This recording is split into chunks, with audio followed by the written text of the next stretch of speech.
Hey friends, welcome to my channel.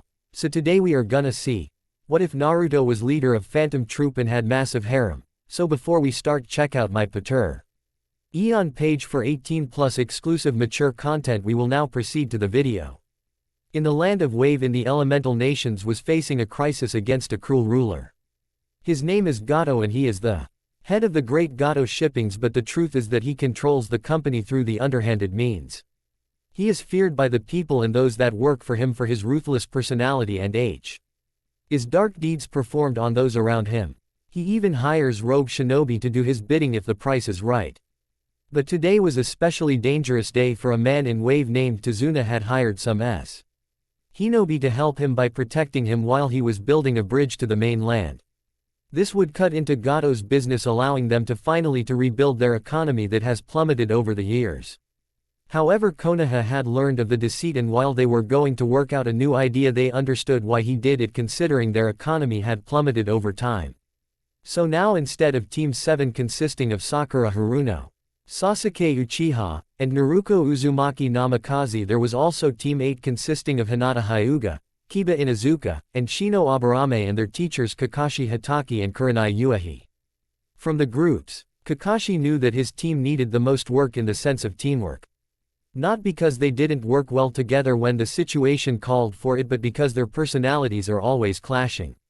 Sasuke believed everything the village believed about him being the greatest and planned on taking his vengeance against Itachi for murdering most of their clan. Only a handful survived that day, including his mother, but it got worse when he found out his mother did not care about what Itachi did and only wanted to live in peace. He considered her weak and planned on taking over the clan soon and race after Itachi. In this sense, Sakura was worse than him at times, because she either spent her time hitting on him and trying to get a date out of him, whereas other times, she is more interested in clothes and fashion ideas instead of training when she has a chance, thus making her the weakest of the team and her generation. Plus, she was always shouting at Naruto for trying to steal her Sasuke when really she had no interest in him, and even if he does have an interest in her, he would have to get past his father, and that was nearly impossible. Another thing is that Naruto's brother Menma would sooner kill the arrogant Uchiha than let him become part of their family. Naruto, on the other hand, was more focused on what needed to be done for their mission and what is required. Her senses were stretched to the point that she could pick up the faintest sounds that come by her. Sadly, she was also distracted by the fact her brother is on a different team with T.O. people that at least took their field work more seriously than her teammates. Kakashi barely trained her, especially considering he focused most of his time on Sasuke and training him exclusively, fainting that she needed to work on her control. But that was the funniest thing, considering she do the water walk exercise while Sasuke and Sakura can't even climb a tree yet.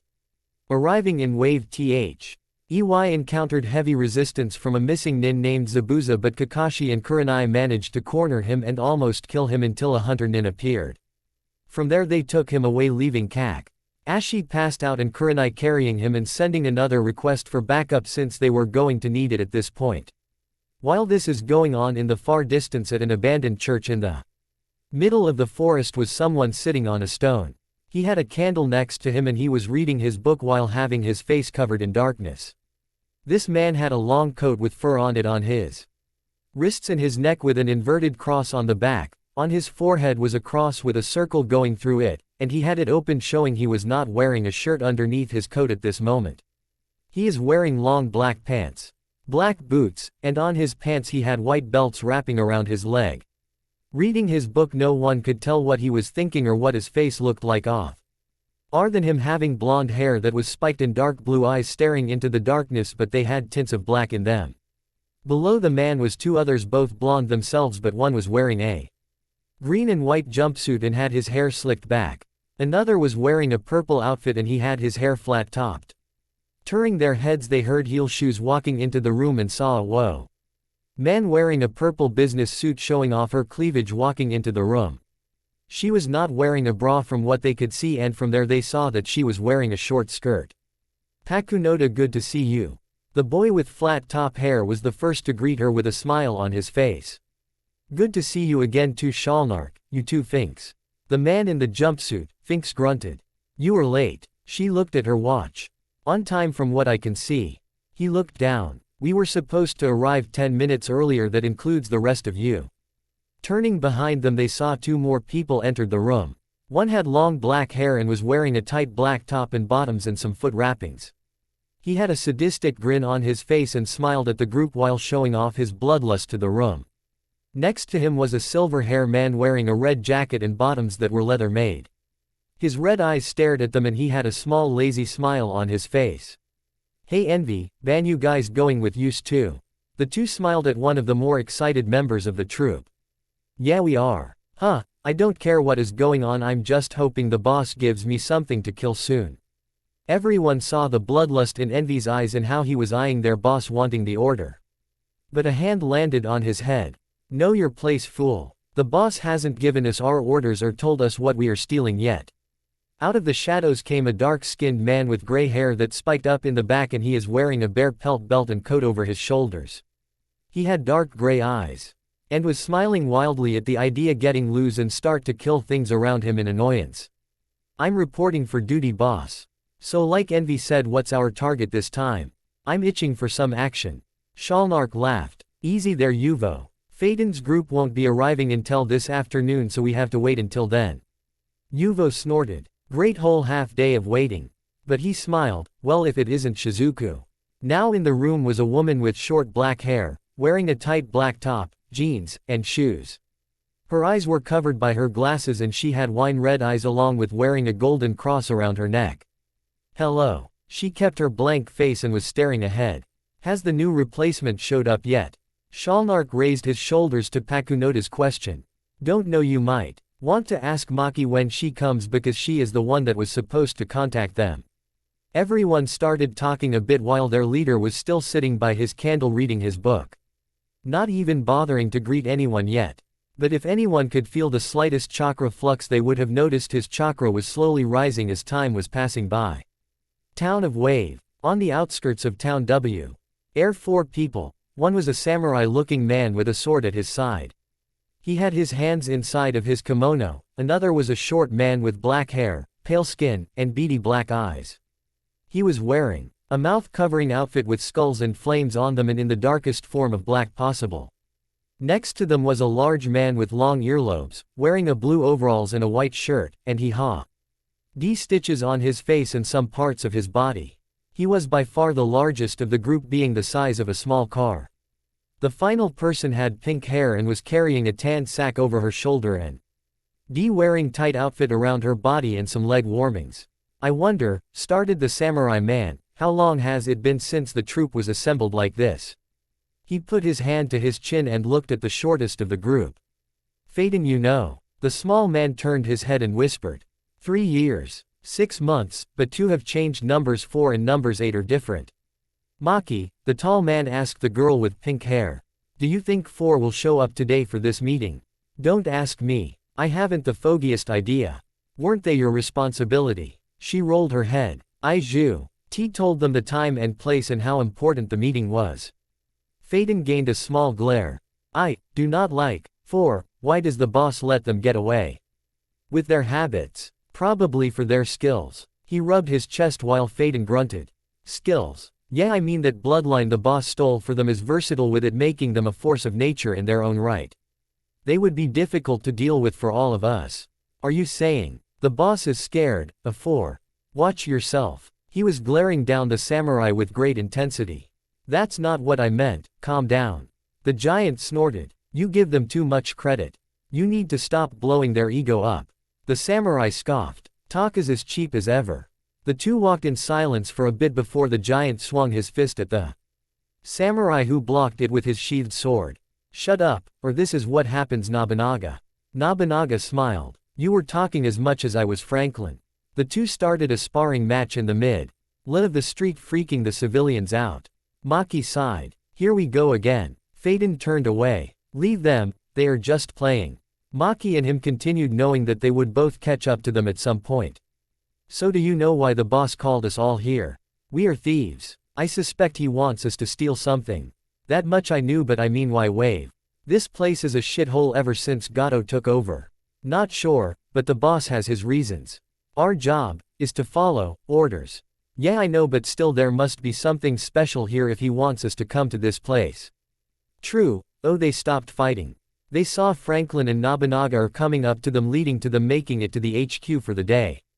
All were gathered in the room listening to Uvijin yelling at Frankel and Nobunaga for being late and not showing up at the appropriate time.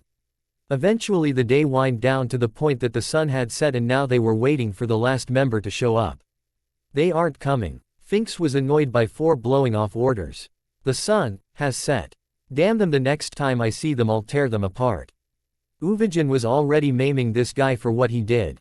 The C. Andal went out and then the boss shut his book and they heard a small laugh from the other side of the room. Oh my Yuvo, hearing that I'm terrified. Maybe you can bring me closer to death then. Out the shadows came a man with long black hair, black eyes, and wearing a white suit with a white hat on his head. He smiled at the group. Kimbla. Uvijin jumped ready to rip the man to pieces. I guess you were running late, huh? Shalnark tried to lessen the tension in the room but he could see everyone was staring him down at this point. I didn't think you would show. Kimbla smiled at Maki. Why wouldn't I? The boss ordered me to show up but I just decided to take my time getting here. Especially considering I find things more interesting when I do things on my own clock instead of someone else. Okay boss, everyone is here. Out of the shadows stood the blonde leader and he looked about 18, making him an imposing figure. He was blank in the face but it changed after he formed a small smile on his face. So boss, what are we stealing this time? The boss smiled. We are stealing the Gato fortune and burning his business to the ground. The group gained an eager look on their faces and were ready for this. So boss, does that mean that we can kill everyone that gets in our way? The boss smiled again. Of course Uvijin, but remember we need Gato to die before we can say we are done. Phaeton remembered something and decided to voice this to their leader. Boss, I heard rumors that there are some shinobi in the village that hail from Konoha. Their leader showed no road expression and just turned to the group. You all remember the rule, no killing major village shinobi, is that clear? We don't need their attention on us just yet. The group nodded their head and then he continued. As for the mission itself, we are splitting into 3 teams. I will remain here unless someone needs my help immediately while the rest of you are split into groups of 4.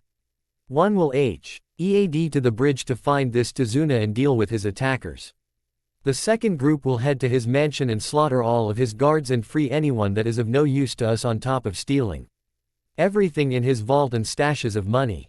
Finally, the final group will head to the docks and kill and steal everything there that is worth something. Yes boss, do you have teams set up though? Aki was the first to make the statement because some of them worked well with some but at the same time worked better with some specific members. Yes, the mansion team shall consist of yourself, Finks, Envy, and Franklin. Franklin will use his chakra bullets to eliminate the majority of them outside the building and those that rush at the gates when you are attacking the place. Finks will head into the building and start killing those that get in his way, while Envy turns into different monsters and creatures to help clear out the inside of the building. Finally, you yourself, Maki, will Aussie Saint Finks in the interior and start using your abilities to deal with anyone that tries to run. Yes boss. Next, the dock attackers are going to be Nobunaga, Shizuku, Pakunoda, and Shalnark. K will use his ability to find information on the goods and then send the message back to the rest of you. Then Pakunoda will use her weapon skills to take down the ones farthest from the group, while Nobunaga will deal with anyone that gets too close, and finally Shizuku, your job is to clean up the mess, making it seem nothing is wrong. But if you notice some of them using chakra, use Blinky to abso RB it into the vacuum cleaner and use later. Got it boss. Shalnark and his team nod their heads and were ready for some action themselves. Finally Uvijin, Kimbla, Ban, and Phaeton, you are all to EAD to the bridge and deal with anyone that is there that is not wearing a Konoha headband. The worst you can do to the group is maybe break their bones or beat them until they out cold. Keep this in mind and be ready for whatever comes your way. Everyone nodded their heads and got ready for their jobs, and the boss said, go. Everyone took off in different directions, leaving the boss in his room alone and thought. Are you here, my little siblings? How far have you come since my departure? He leaned his head back, remembering his time as Naruto Uzumaki Namikaze, Junin for the village, and many considered the future Hokage in the making. But he honestly didn't care for the titles that were given to him. More in the sense that everything that revolved around titles lead to arrogance and deep people overestimating their own powers. He hated this fact and only desired to find his own place in this world. All he ever wanted to do is go where he pleases, kill who he wants, and steal what he wants and use everything to his advantage. Opening his book again, he had his candle light up again and he read the page that gave him the most joy, a picture of the Uchiha Sharingan but in its transformed state. Naruto's book was special. It was an Uzumaki bloodline ability where he could manifest his chakra into create weapons of his own design. For the most part he only had 2 weapons he had in his arsenal, but the other weapon is more for when in direct confrontation and didn't have time use the book. The book is special, he called it the bandit's secret, and it was capable of stealing bloodlines from people around him. But the cost of doing something this amazing was that he had to clear 4 hurdles. He had to see the ability or bloodline in works himself. He had to know how the ability works by asking the person who is using it. The person's hand must touch the cover of his book that has a handprint on it. All of this must be done in under an hour. This ability of his was considered dangerous in a right sense, but he noticed the restrictions on the ability. First he had to keep the book open to the chapter that had the power he wanted. Then he can only use it while the book is op. And otherwise the power disappears alongside the book. But he didn't mind this drawback because he mastered the art of single-hand signs in his time being a shinobi and learning more about his book's powers.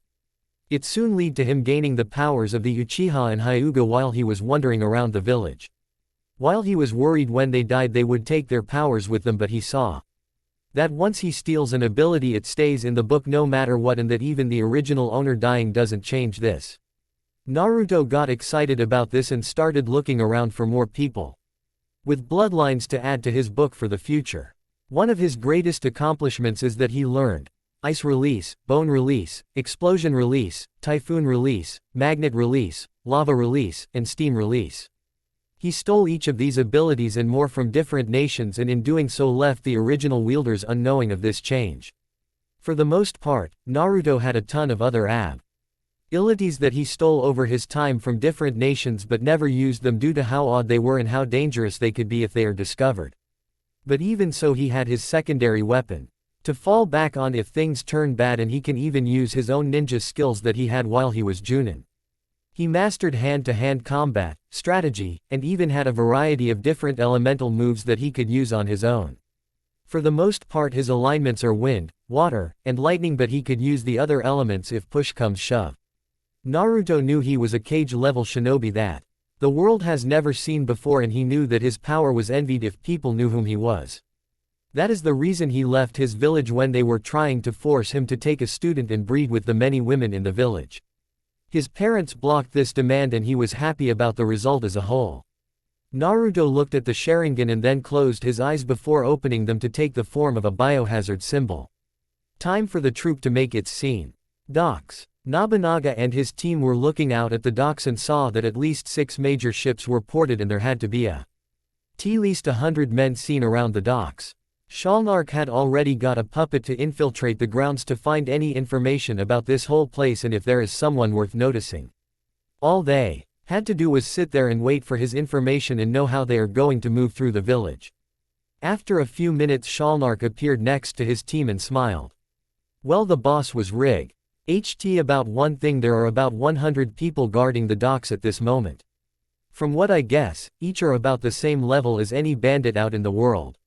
More in the sense they have the same vicious streak as most of the people and are easy hires for anyone who has money. Personally, I think this would be too easy for us to clear out the docks and ransacking the ships that are nearby. From what I can guess they are guarded by some powerful Chunin level people at least, but like I said before, mostly bandits.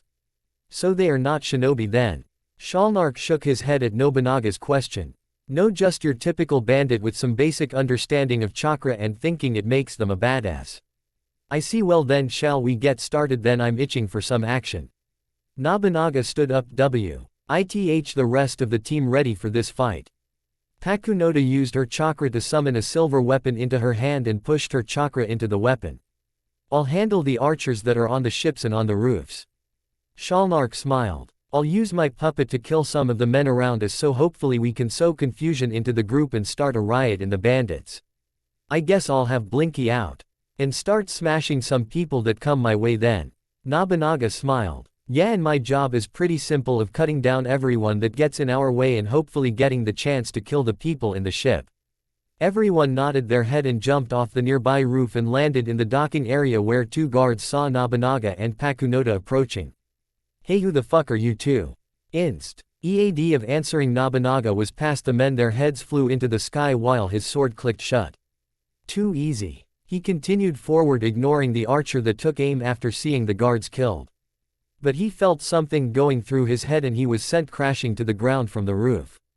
Pakunoda quickly turned her weapon onto another rooftop and fired it after pulling the sliver trig, piercing the man's head and sending him falling off the roof. They proceeded into the main docking area and saw 3 large ships that are docked and starting to unload their cargo, and they had people standing overlooking the whole thing.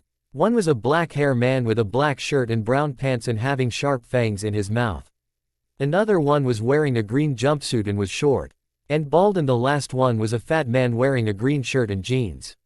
So those the 3? Pakunoda nodded her head. Yeah, from what I can sense they are about Chunin in chakra level, but from skills there is no telling at this point.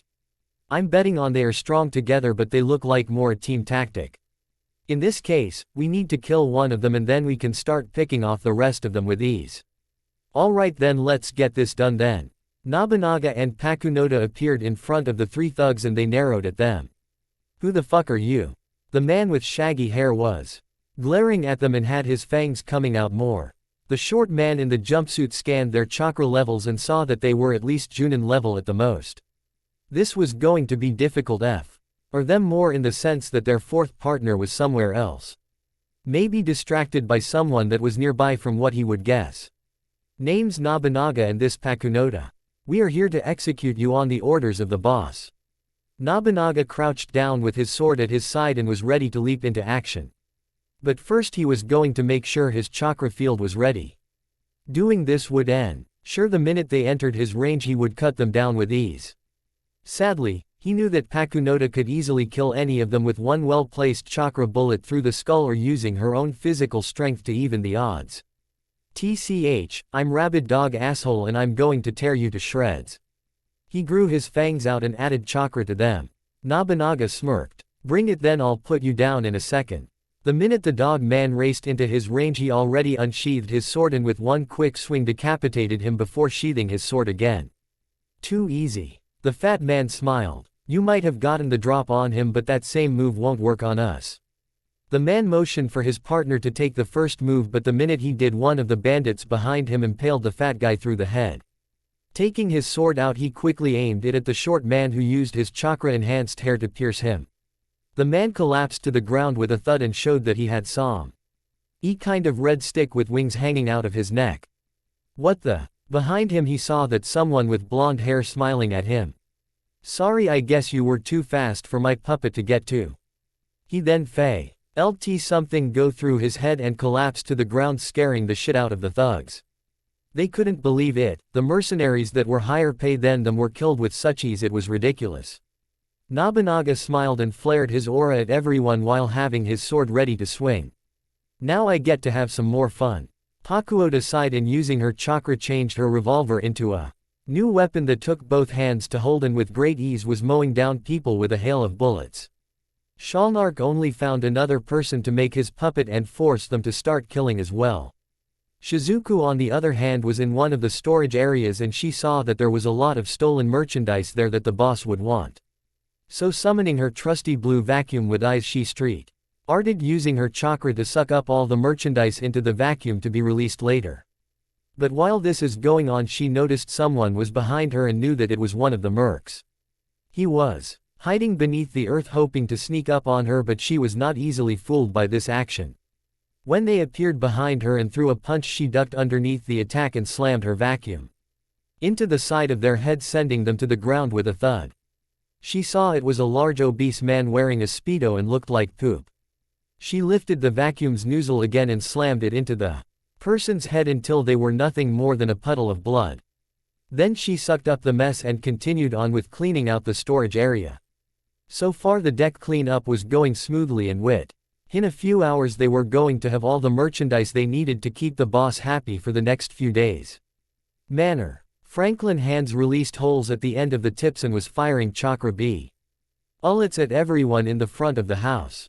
Finks, Maki, and Envy were rushing through the crowd and heading into the manor knowing that the big guy could handle minor thugs. Upon entering the Scion they saw that the place was expansive and that it would take forever to clear out of potential problems. Alright, so first person to clear their part of the mansion and find the little bastard's private vault wins. Maki sighed and Envy grinned. Sure Finks. Envy laughed. Prepared to lose fool. Finks snorted and soon everyone took off in different directions with Maki taking the bottom floor, Envy taking the east wing, and Finks taking the west wing. Maki was moving through the halls with her special chakra stitches in hand and ready for action.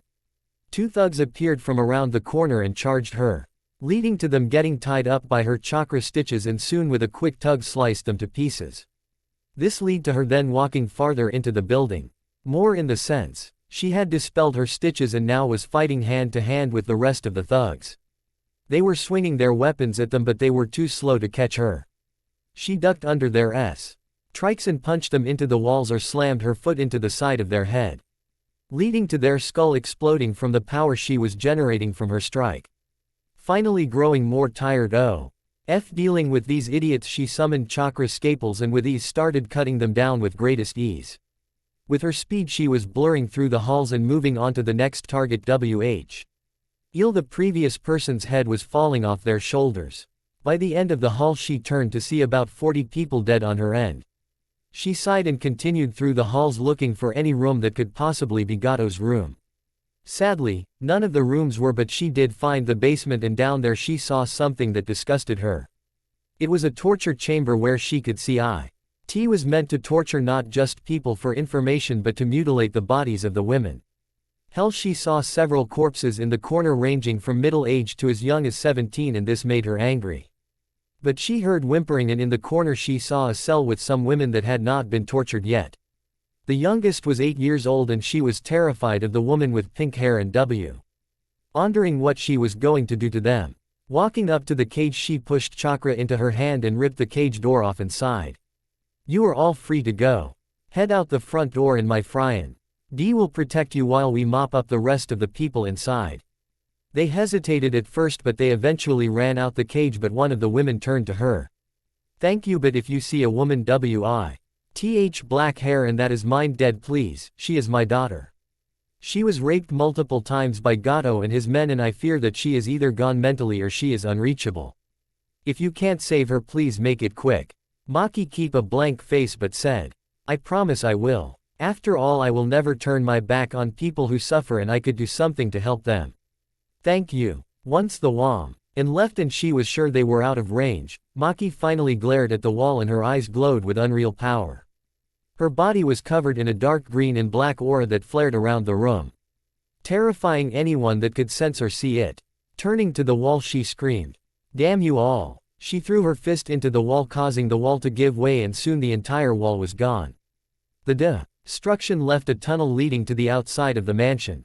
Finks had just snapped another man's neck with one hand and twisted another's head all the way around. He felt Maki's chakra and knew T had something angered her and knew best to stay out of her way. For the most part, the group knew that something that upset her meant they were not going to live for very long. Plus with the shaking the entire mansion, he was sure that she used her special enhanced strength to cause that damage. Never knew where she got it from, but from the way the boss tells them to drop the question he learned to not try. Turning around he saw 3 more thugs with swords and sighed. You guys really are getting annoying. I can't stand around and deal with you losers. He quickly dashed at them and snapped their blades to pieces before twisting their heads around with ease. But one he actually squeezed to the point that it popped with ease. Rushing down the hall he finally found a large set of double doors and kicked them open. From there he saw a larger than average thug standing there with a smile on his face and a woman with a blank face chained to the desk.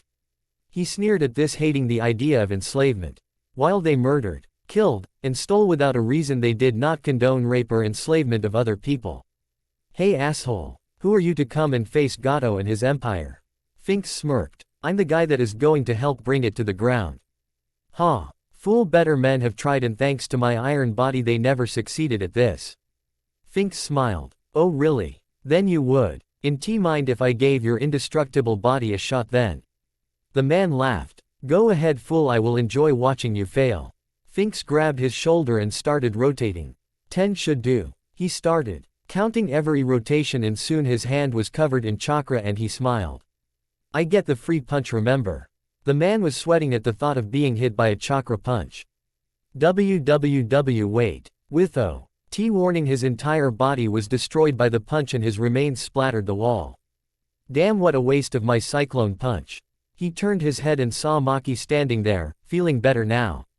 No I do not. She walked over to the woman with a collar around her neck. She ran a quick scan over her mind and sighed. She is practically brain dead. Bringing her back would only lead to her killing herself. So what do we do with her then?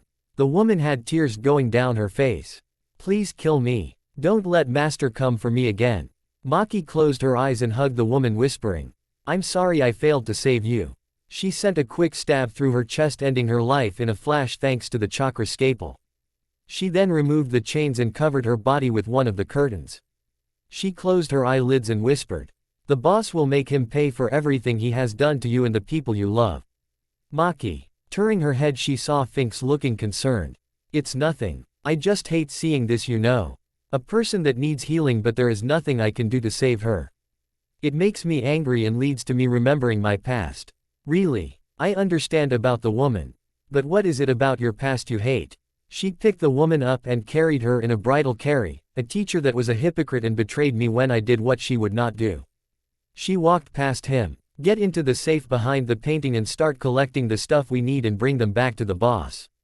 Sure Maki. Normally he had a smartass remark but seeing this side of Maki show ed him that he really didn't know her well. He never saw her so broken or angry. He knew one thing for sure, her power was greater than the rest knew and if he was honest it made him nervous. What was exactly her limits? Bridge. I know that it was a week but let's say the mission deployment was a week later. Team 7 and Team 8 were at a stalemate. Not only was the mysterious partner giving the group trouble but Zabuza was pushing Kakashi and Kurenai to the edge at this point. They had no chance against him one-on-one but two-on-one and they were doing better at this point. Haku, the man in the ears was narrowing his eyes at the Uchiha boy. He had done something that was disgusting. He had used his friends as a human meat shield to save his own hide. Basically he used his Kawarimi jutsu and swapped places with the boy with the dog and he took all the needles into his body. Naruto was furious about him doing this and was ready to deck the asshole for it but focused on the enemy in front of them. You are truly scum Uchiha. Sasuke smirked. He should be happy being of use to me, an elite. Haku was about to throw more senbons into the child but sensed something on the outside of his mirrors and approaching with great speed.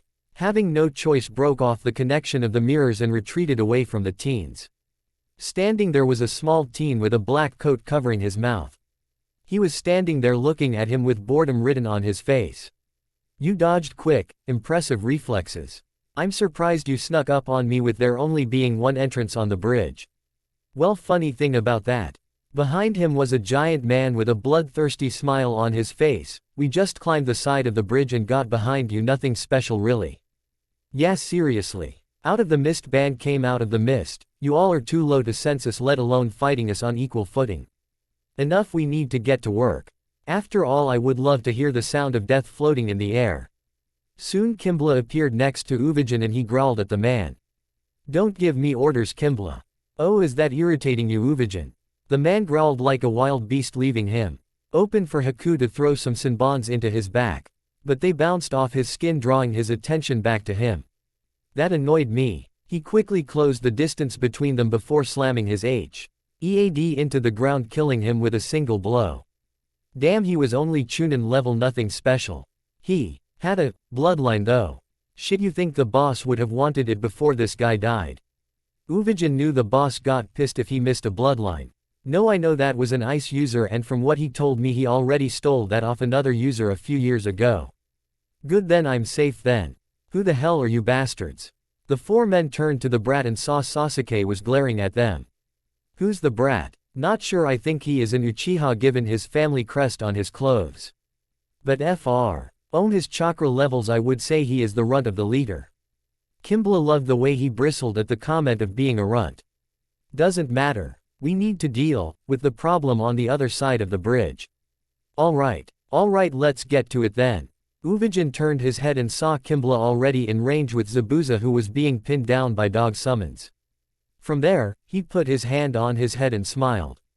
Die fool. With a flash his head exploded in a rush of gore and left his body falling to the ground with a thud. He saw his sword falling to the ground and tried to pick it up. But he couldn't, so he shouted. Yuvo. Get over here and help me with this sword.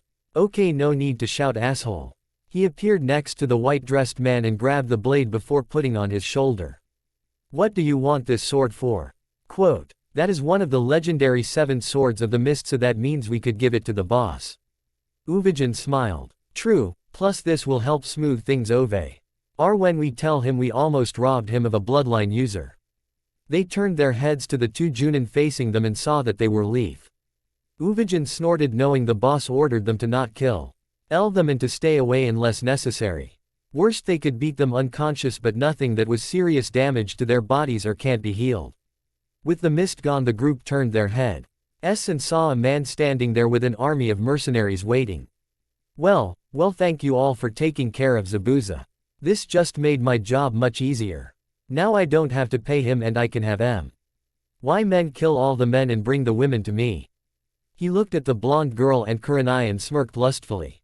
Phaeton sighed. This was annoying. This man had an army of mercenaries, but they were not worth their time. Power-wise, they had enough strength together to give the Konoha team trouble or defeat them. More in the sense that their genin were not real genin yet, they hadn't killed someone yet, and this was their own weakness.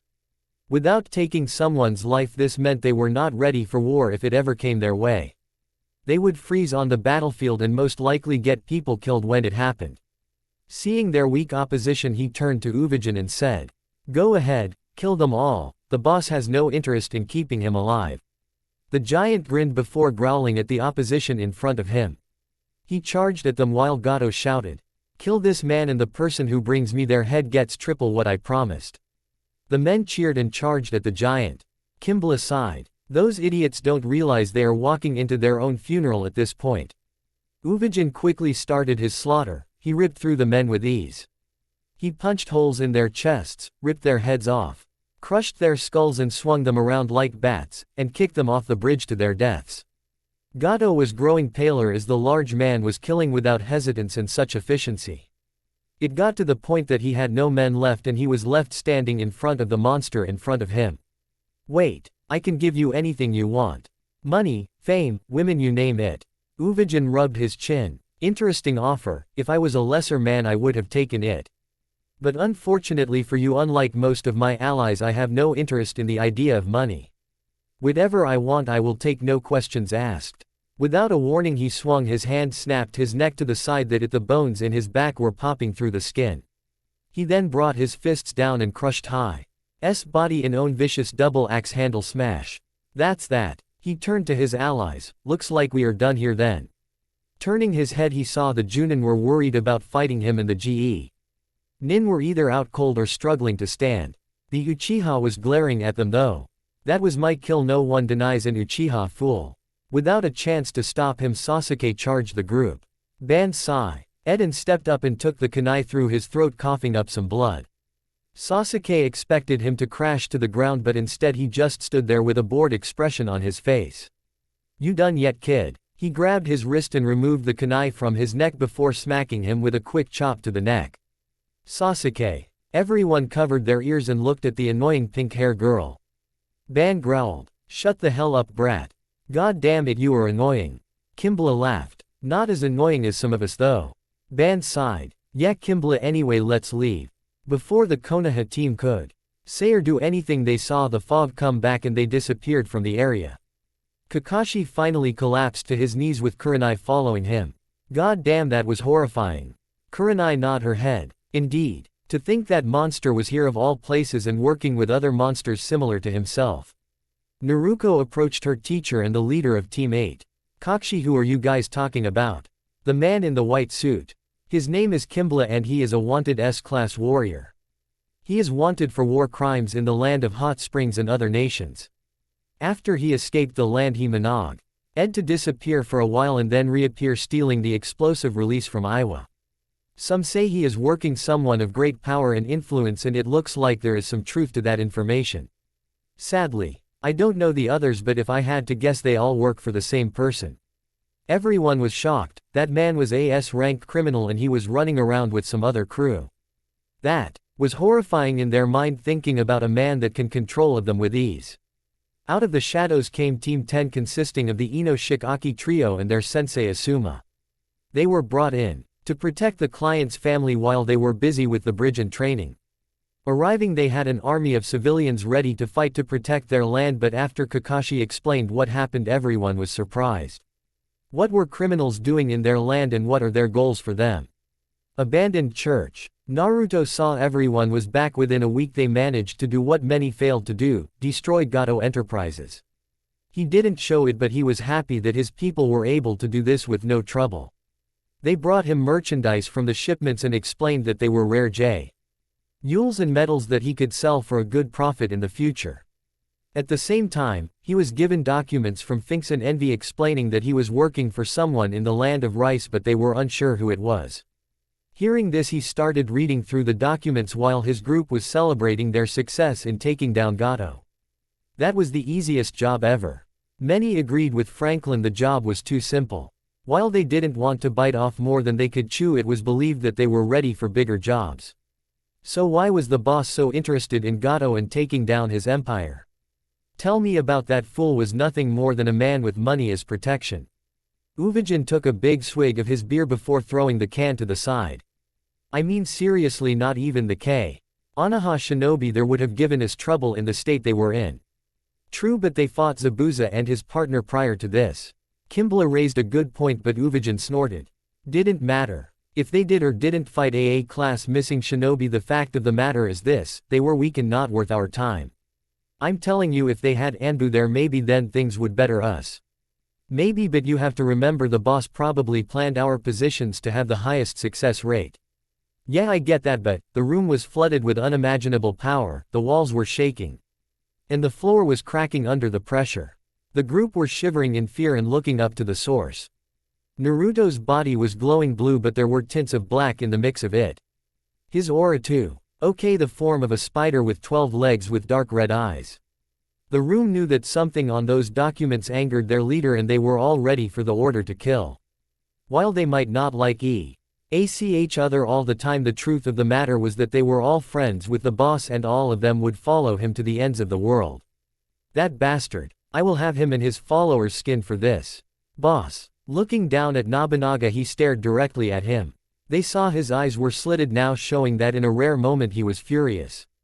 What's got you worked up?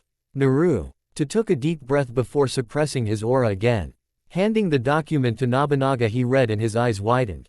Is this for real, boss? Yes, it would seem that Gato's benefactor is the one we have been searching for this whole time. Yeah, finally we can get some payback. Uvijin walked up. Okay, seriously, what is going on, Nobunaga? He turned to Uvijin with a dark look on his face. Orochimaru. The room went silent and everyone glared, including Kimball. The Snake Sanin had been on their shit list for years now. Not only did he cause them trouble in the past, he killed the Origi Null 8 not too long ago before fleeing into the unknown. They originally were not going to bother with someone like him, but after his death they knew that they needed to deal with the fool. So where is the snake? Uvijin was giving off a large amount of bloodlust, he was ready for some action. The entire group remembered when 8 was recruited, and hearing they were killed by that snake was more than they could take. Not only was their death was massive blow since the boss brought them in personally, but Orochimaru experimented on the corpse to try and find its secrets. Finding the mutilated body was the sign that they were to kill him, on top of the fact Naruto slaughtered several bandits the next day in ways that haunted the group. Naruto took their death personally since it was one of the LGS that he was in need due to their unique power. No, this doesn't tell us where he is, but might know where he is going to be in the next 2 months. Where will the snake be? Phaeton was eager to SK in the man for what he caused the group years ago. The Chunin exam finals. It says here that the funds are going to him to recruit and build an army massive enough to invade Konoha. You're kidding. That man doesn't have the means to do something like that. Even with advanced training in their shinobi, there is no way a couple hundred are going to stand against some of the cage-level opponents in the village. True thinks, but it says here the alliance with the sand is going to aid him in this problem. From my guess, he is going to use them as a means to increase their forces and force the village into the ground. Kimball laughed. Got to give the man credit, he is ambitious for sure. So boss, what are we going to do? Naruto turned to them and smiled. The Chunin exams quickly approached Suie. Going to post as a team from Meteor Village coming to participate on their behalf. Faden, you will be one of the Partic Pants alongside Maki, and Envy the sensei will be Finks. Nobunaga, you will Sishin yourself as a samurai working for free and wanting to explore the village during the Chunin exams. Is that clear? The group agreed to the plan, but then Faden turned to a corner of the room. We've got company. Naruto nodded his head and looked in the same direction. Come out, we know you are there. Out of the shadows came a group of 6 men, each with varying looks. Naruto could feel they were about Chunin level, so they were beneath him. But he was angry and needed to work off some of steam. Summoning his book to his side, he turned to one of the pages and said, "So you are here to avenge your friends at the dock then?" "Yeah, we got word some mercenaries were attacking, so we decided to check it out. To our surprise, it is a bunch of weaklings." Naruto smiled at the man. "If you are confident in your assessment, then why don't you try your best in defeating me then?" The group took a step back, knowing that the boss wanted this fight to himself. The group growled and charged at him, with one conjuring some kind of cloak in his hand. "Be careful, guys. If he leads these guys, he must be strong." "Shut up, owl." Naruto smiled at them. "Melt away." With 3 quick hand signs, his cheeks bulged and they formed lava in his mouth before firing the stream at the group. Most managed to dodge, but some were caught in the attack. The one with long fingernails and another wrapped up in a streak jacket were melted by the attack.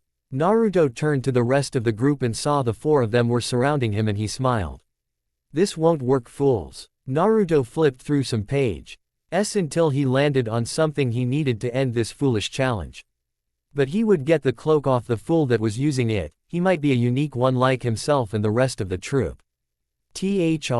Of them charged, but Naruto was prepared, and without warning 3 ice pillars appeared out of the ground when he stomped his foot and ran through one hand sign. Ice style, ice spears. They choked on their own blood but then eventually passed away. Naruto closed his book, forcing the spikes to disappear and leaving him and his troop alone with the man with the cloak. "Tell me, is there anything special about that weapon of yours?" The man sweated but smiled. "Yeah, anything that I wrap in the cloak becomes stored in it, no matter how big or how small or how much of it there is. Let me show you." He charged at him and wrapped him in his cloak. From there he tightened it until it shrunk down to the point that it was tiny. "Interesting ability you have there." Turning around, he was shocked. See the same man standing there as if nothing happened. "How? Shadow clones very useful in tight situations, no?" The man, seeing his cloak, is busy, threw a punch at him, but Naruto blocked with his book, with his hand touching the handprint side. There was a minor glow around the book, but then it faded away. Naruto smiled. Theft successful. The cloak dissipated and his shadow clone dispelled itself. "What did you do to me?" Naruto smirked. "I stole your ability. I liked it so much I had to have it." Seeing himself in trouble, the man pushed chakra into his feet and tried to take off, but before he could make for the exit, he was beheaded by Naruto with a quick swipe of his hand. Seeing all the corpses, Naruto smiled. "I have a great way to spread our name and spread fear throughout the land." Everyone smiled. This was going to be epic then. At the bridge 2 days later, everyone was horrified. Sitting on the bridge was 6 corpses of people that were bandits. But not just any bandits, the group known as the Shadow Beasts. It was rumored that they were a class band of monsters working for Gato or the highest bidder. However, each of them were slaughtered, while some were missing body parts, others were burnt or melted beyond recognition. However, the thing that horrified everyone more was the sign that was found on one of the corpses. It was a spider with 12 legs and a number on its back. "This can't be." Kakashi was horrified. They were here, they had been the ones on the bridge. "Sensei, who did this?" Looking to Naruto, he frowned. The Phantom Troupe, we need to report to the Hokage now. Everyone double time. This event set in motion the rise of the most notorious bandits the world would ever see. Kakashi and the other teams had made a mad dash back to Konoha in fear of being tracked. Not by the mercenaries but by the people who were in Wave, the Phantom Troupe. While not as infamous as most groups, they are feared for good reason and more. The discovery that Kimbla MIGHT be a member of this group raised their status from petty thefts and murderers to that of the Akatsuki with their ruthless personalities and violent streak. Upon passing the gate they made it to the Hokage's office and confronted Minato. A blonde-haired man with blue eyes and wearing a white cloak around his shoulders, sitting doing paperwork. Next to him was his wife who had long red hair and was wearing a kunoichi outfit with mesh shirt. While being a mother of 2 and growing older, she was still considered one of the sexiest women in Konoha. Kakashi, I didn't expect you back for another day. What's wrong? Kakashi got his breath back. Sir, we need to report on Wave. We saw something that you need to know. Turning to the genin he said, all of you are to leave this office until you are ordered to return to write your reports. Sasuke, we will discuss your actions on the bridge later as well. The teen snorted and left the room while the rest left to think about their first encounter with a serious set of enemies on what was supposed to be a simple mission. Seeing them gone, Kakashi began. We arrived in Wave with the other teams to back us up but ran into Zabuza when he was working for Gato. Zabuza, why didn't you retreat? Well, Kurenai and I managed to take him down, but then his masked accomplice tricked us with a hunter nin routine and escaped with him. But then we sent the request for backup with Team 10 showing up a day later. From this point, we were training to be ready for the next fight, but upon clashing with Zabuza and his accomplice again we ran into Kimbla. Kimbla, don't tell me you let the genin fight him. Minato was shocked. He was someone he met in the previous war. That man was a monster and seemed to get off on the idea of killing and dying. It was ecstasy to him. Defeating him and capturing him was what led to his status of SS class, but it was one battle he never wanted to repeat again. They didn't fight him, but he was with someone else. The Ri was a large man wearing a bear-skin top and cloth around his waist along with long gray hair. He was like a savage beast ready to pounce, and his physical strength was out of this world. Next to him was a gray-haired man with red eyes wearing a red jacket and red pants that seemed to be bored out of his mind. There was someone else there, but he stayed in the shadows, so I never got a good look at him, and neither did anyone else. From there, we managed to gather they were there to kill Gato and raid his empire. The villagers confirmed that everyone was either freed from the mansion that he was living in or they were dead and decorating the walls with their blood. I see, that is scary to think about. Who do you think he is working for then? That's just it, we found out on the bridge and T had hastened my retreat in the need to tell you about this. We had managed to avoid confrontation for the most part, other than Sasuke charging the red jacket wearing man and stabbing him in the throat. The surprising thing is that he survived that attack, and when he pulled the kunai out he was healing already. What a healing factor. Yes, Kushina senpai, but the worst is the bridge. It was covered in the corpses of the shadow beasts. The bandits that were modified by Orochimaru. Kakashi was shocked by this information. Oh, Jiraiya was hunting down leads of his old teammate and managed to learn about him experimenting on the men that were called the Shadow Beast. From there he said that they were each specialized for different kinds of group fighting. I see, but yes, they were slaughter. Ed, and one of the corpses had a spider mark with 12 legs and a number in the center of the back. From there, I saw it was the mark of the Phantom Troupe, meaning that they killed the Shadow Beasts. And we suspect that Kimbla might be a member of their group. This is bad. Minato crossed his hands in front of his face. If he really is part of this group, we can expect them to be about the same level as this man or stronger. Their leader must be someone even Kimbla believes in, considering that man rarely follows anyone in this world that he views as a hypocrite in this case. True, sensei. But knowing this, I would like to report that we might need to raise their threat evaluation from this point. Indeed, given the slaughter of the bridge and the death of the shadow beasts, they are definitely higher than A class for sure. They would have to be the same rank as S class then. Minato wrote down this information on a piece of paper and handed to an Anbu to take it and have it logged into the bingo book soon. Sensei. Turning his attention back to his student, he asked, "How goes the search for Naruto?" Minato gained a sad look and Kushina was nearly in tears. "We've still not found him yet. No help to Jiraiya, I assure you. That bastard is spending more time looking for his teammate and giving me lies that he has no leads. Sensei, did you ever find out why he left? Kakashi ALW. AYS thought that was the greatest puzzle. Naruto had everything, prodigy-like status, money, fame, women wanting to be with him, a family that loved him, and the idea him being the next Hokage. But Saint, one day he disappeared, leaving behind his headband and having him marked as a missing nin with the bounty of A class, and returned alive to their village. Kakashi wondered what happened in this time to change him. If you must know, it started about the time that his younger siblings were about 6 and Naruto was 10. Flashback begins. Today Minato was sitting in the dining room with his wife aft. Having put their daughters to bed, and Naruto returning from his 5th C-class mission this month. In front of them was Jiraiya in his traditional long white hair and weird outfit he wore. So sensei, what did you want to talk about? Kid, the elder toad had a vision. Minato looked up and frowned at him. He was not liking where this conversation was going. He foretold a future that was in the hands of a child with great power and skill. Blessed with the mark of a demon and the fastest in existence. Kid, that means either Menma or your daughter has to be the child that will save this world. Sensei, that is not true. You know for a fact that could mean Naruto as well. Please brat, I don't know why the kid is Chunin now. He is not as talented or gifted as people make him out to be. He is Dia. Wait to you and your family, and I think it would be better you cut ties with him. Minato narrowed his eyes at his teacher, not knowing that his son was listening in on the conversation with no emotion. I be careful with your next few words, sensei, because it could be the difference between me killing you or having my wife do it to you. Believe me, she will tear you to pieces and slowly torture your soul. Jiraiya shivered at his tone but held firm. I mean it, Gaki. That kid is always trying to take your attention, leading to you slacking off in work and Kushina having to cater to him as well.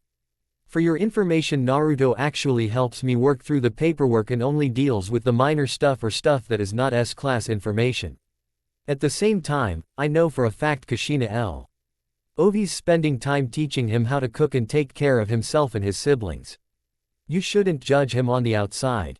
Damn it, brat, listen to me. The kid is distracting you from the future arrows of this world, and it would be better you pretend he didn't exist in the first place.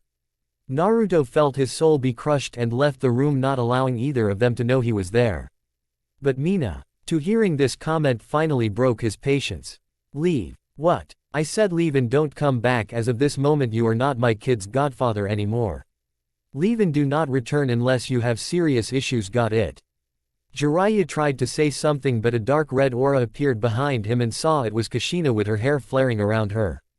3 seconds, asshole. Without warning he was gone in a gust of wind, leaving the parents exhausted.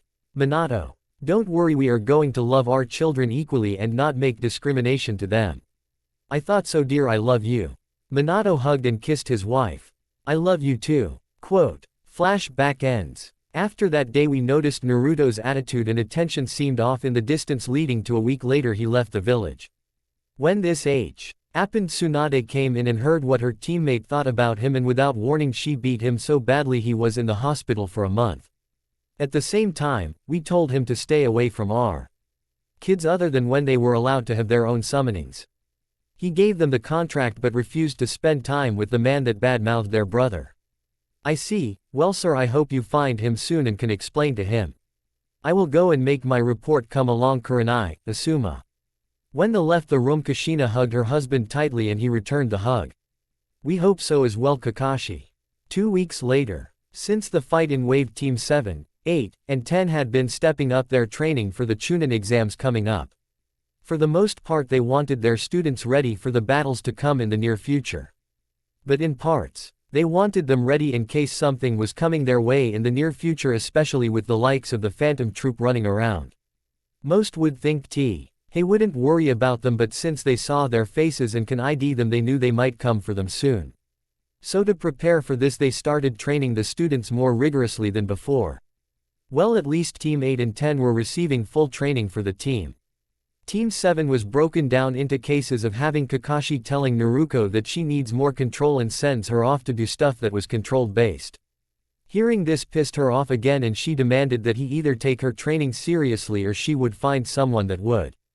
Kakashi called her bluff and told her she was doing this until he deemed her ready for more advanced material, and if she didn't then he would have her for insubordination. She accepted the challenge, stating that if he wanted to do that, then to go ahead and do it, because she was going to find her brother and his team to train with in this case. Kakashi tried to tell Minato, but the minute he checked with his daughter he warned Kakashi to not neglect the rest of his team or he would have him removed from training period. Sakura, well, she was blowing off her training to try to impress Sasuke and get a date with him. Sasuke was training under Kakashi, but in the end he was not making much progress thanks to him over-relying on his Sharingan. Naruto saw mass improvements in her training with her brother Menma. He looked like their older brother, only his hair was red spiked and he had purple eyes. He settled for a tight black top and loose-fitting bottoms with sandals. Menma was different from his sister, focusing more on taijutsu and ninjutsu and specializing with sealing, while his sister was more of a kenjutsu user with some ninjutsu to counter and some sealing. Following the training and their introduction to the Chunin X, Naruto knew she was about Junin level if she had more experience, however at this moment without it she was about Chunin already. Her brother was in the same boat and showed amazing aptitude in using their father's jutsu, the Rasengan. His teammates was some pale kid named Sai and a girl named Yakumo. Both of them were considered prodigies in their own right and trained harder than most of the genin in the village. From this standpoint, next to herself, she knew that they were the strongest individually, but as a team they were the strongest team, even above Team 9. After receiving the sign-up sheets a few weeks early, they decided to enter the exam, and both sister and brother were walking through the village until they heard Sakura screeching and saw her chasing a couple of kids. So following them by the rooftop, they saw the child ran into some kind in a black cat suit wearing makeup on his face, accompanied by a blonde girl with 4 pigtails and holding a giant foldable fan. The teen was holding the child up by his scarf and yelling at him, "Kankuro, come on, there is no point in drawing attention to us. What if he hears about you doing this? Don't worry about it, Tamari, this won't take long." Before he could hit the kid he felt a rock hit his hand. Dropping the kid, he growled at Sasuke sitting in a tree looking down on them. "Who are you and why are you in our village?" Naruto and Menma rolled their eyes at him, trying to be some kind of badass. "Sasuke-kun." Sakura had hearts in her eyes, convinced that he was going to beat the shit out of the people in front of them. "Who is it to you, asshole?" Kankuro was angry. Not only did the kid rudely insult him and bump into him, but now he was dealing with some kind of princely bastard in this village. "Take it easy, brother." Tamari felt a shiver go up her back and saw 2 more Konoha genin showing up. One had blonde hair and pigtails while the other had spiky red hair. The boy was cute and she had to admit the girl wasn't too bad looking either. Might not love the jumpsuit, but she was pretty in her own right. More Konoha brats. Kankuro was about to reach for his puppet rap, but a growly voice said, "Kankuro, that is enough." Both teens turned to see a red-haired teen with a gourd on his back hanging upside down from the tree underneath the Uchiha. He shushined to their side and glared at him. "You are a disgrace to our village." "Gaara, he growled. "Shut up or I will kill you." Turning to the teens in front of him, he asked, "Who are you?" Sasuke stepped up to answer, but he cut him off. "Not you, weakling, those 2. Mother senses great power from both of you." Menma realized what he was from his comment. It was not uncommon for a demon like one of the tailed beasts to corrupt their container if given the right circumstances. So this meant he was probably a container for the one tail, since they both know that was the only tailed beast from Suna. "Name's Menma and this is my sister Naruko, we are chill. Dren of the 4th Hokage and Kushina Uzumaki." Kankuro paled and so did Tamari when she saw her brother gain a bloodthirsty grin on his face. "Mother wants your blood, Uzumaki's, and she will get it soon." He proceeded to lead his team into town, and this let Menma and Naruko release a sigh of relief. Facing an unstable demon container was dangerous. One minute they are calm and then the next they are lashing out at everyone in sight. Sasuke growled at them. "Don't get in my way again, Menma." Menma glared at him. "Don't pick fights you can't win, dumbass." Both were glaring at each other, but Naruto finished the problem. "Come on, brother, this is not the time to start picking fights. Sasuke is not worth your time, remember." "Yeah, but know this, Uchiha, try anything with my sister and I will kill you, consequences be damned." Sasuke smirked. "I'm an Uchiha regardless of your father, I can do as I please, so if I want to take your stupid sister I will." Menma was about to retort but Sasuke found himself flat on his ass after a vicious punch to the nose. Sasuke-kun, you bitch. Sakura charged Naruto who hit Sasuke but she ducked her strike and laid her out with a single punch to the stomach. Idiot, let's go brother. Both walked away from the scene never noticing people watching them. Out of the shadows came Phaeton and Maki. They aren't half bad for their age. Phaeton snorted. Yeah, but they are not at our level. I know that Phaeton, but you got to admit for their village and their standing they have good heads on their shoulders and are not clouded. True, but the boss is better than them. Maki raised an eyebrow. What are you talking about? Never mind. Let's get back to the hotel room before the others start fighting again. Phaeton was gone in a blur and Maki sighed E4 looking at the rest of the village. So this is really her home, huh? Can't say I wouldn't have loved living here, but the boss proved he is greater than them. After all, he doesn't care who I am or what I've done like you did, traitorous bitch. She quickly dashed out of range before making back to the hotel room to catch up on some sleep. Next day, the troupe in the village were having a boring time looking at the sights when they noticed there is not much to do until the Chunin exams. They had fake passports to get into the tournament and faked they were shinobi from Meteor Village. Sadly, this put them under surveillance considering they came from a place that didn't really exist and that they were not trusting. Nobunaga however passed himself off as someone from the land of iron. Why? He was, but that was a story for another time.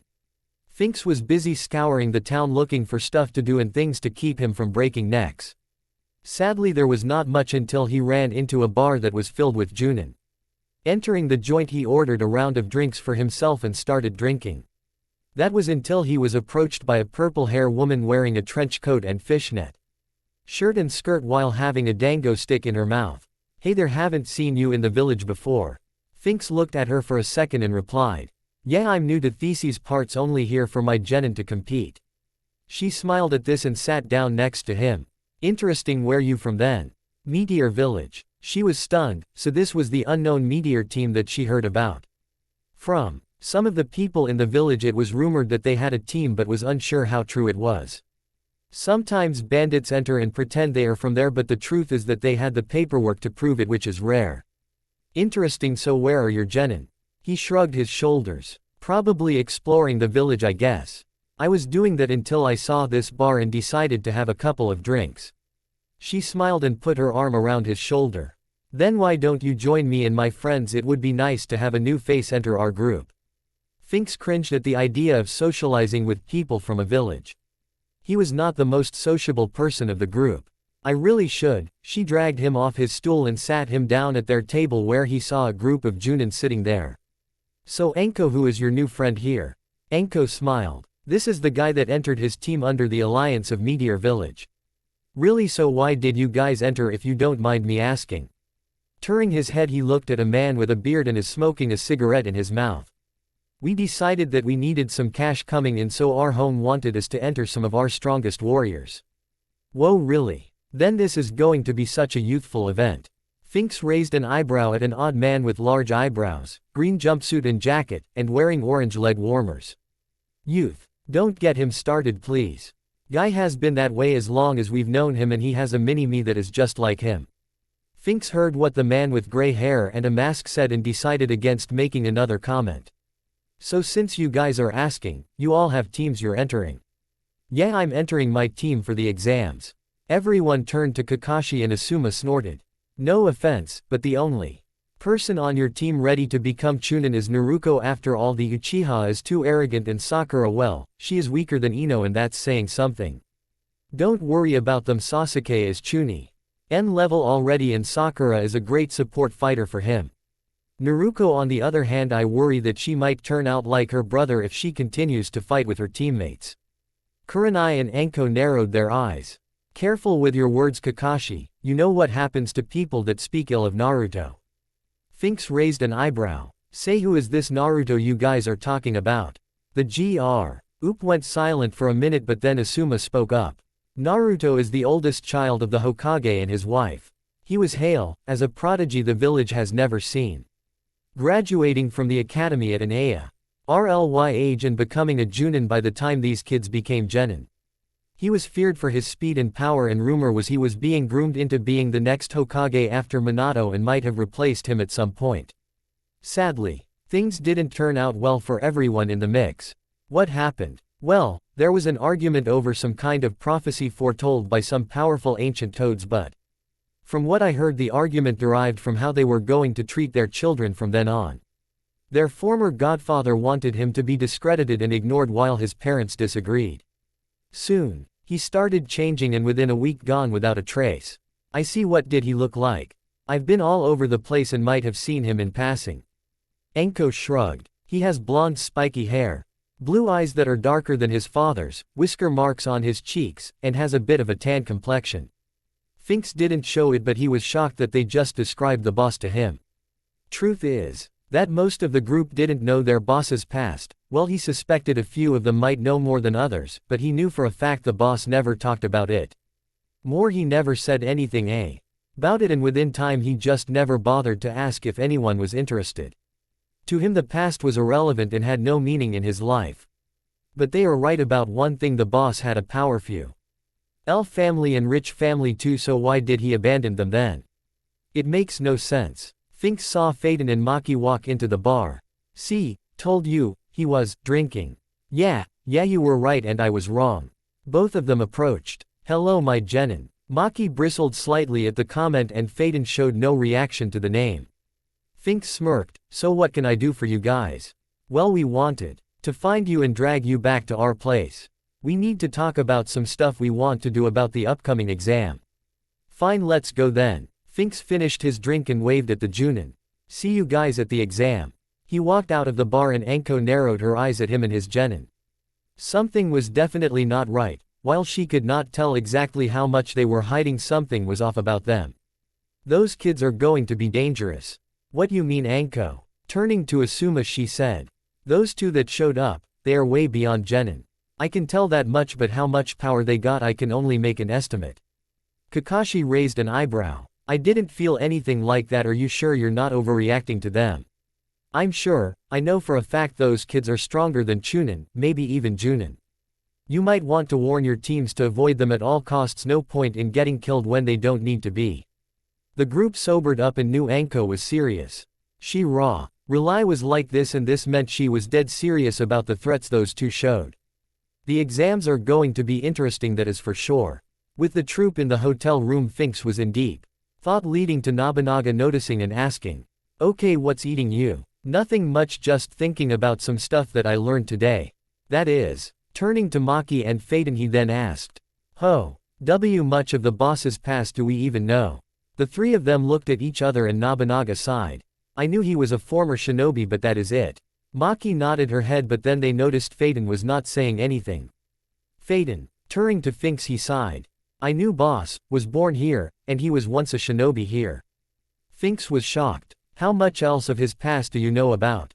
Phaeton rolled his shoulders. "The reason he left, and the reason he is strong, on top of the secret to his book."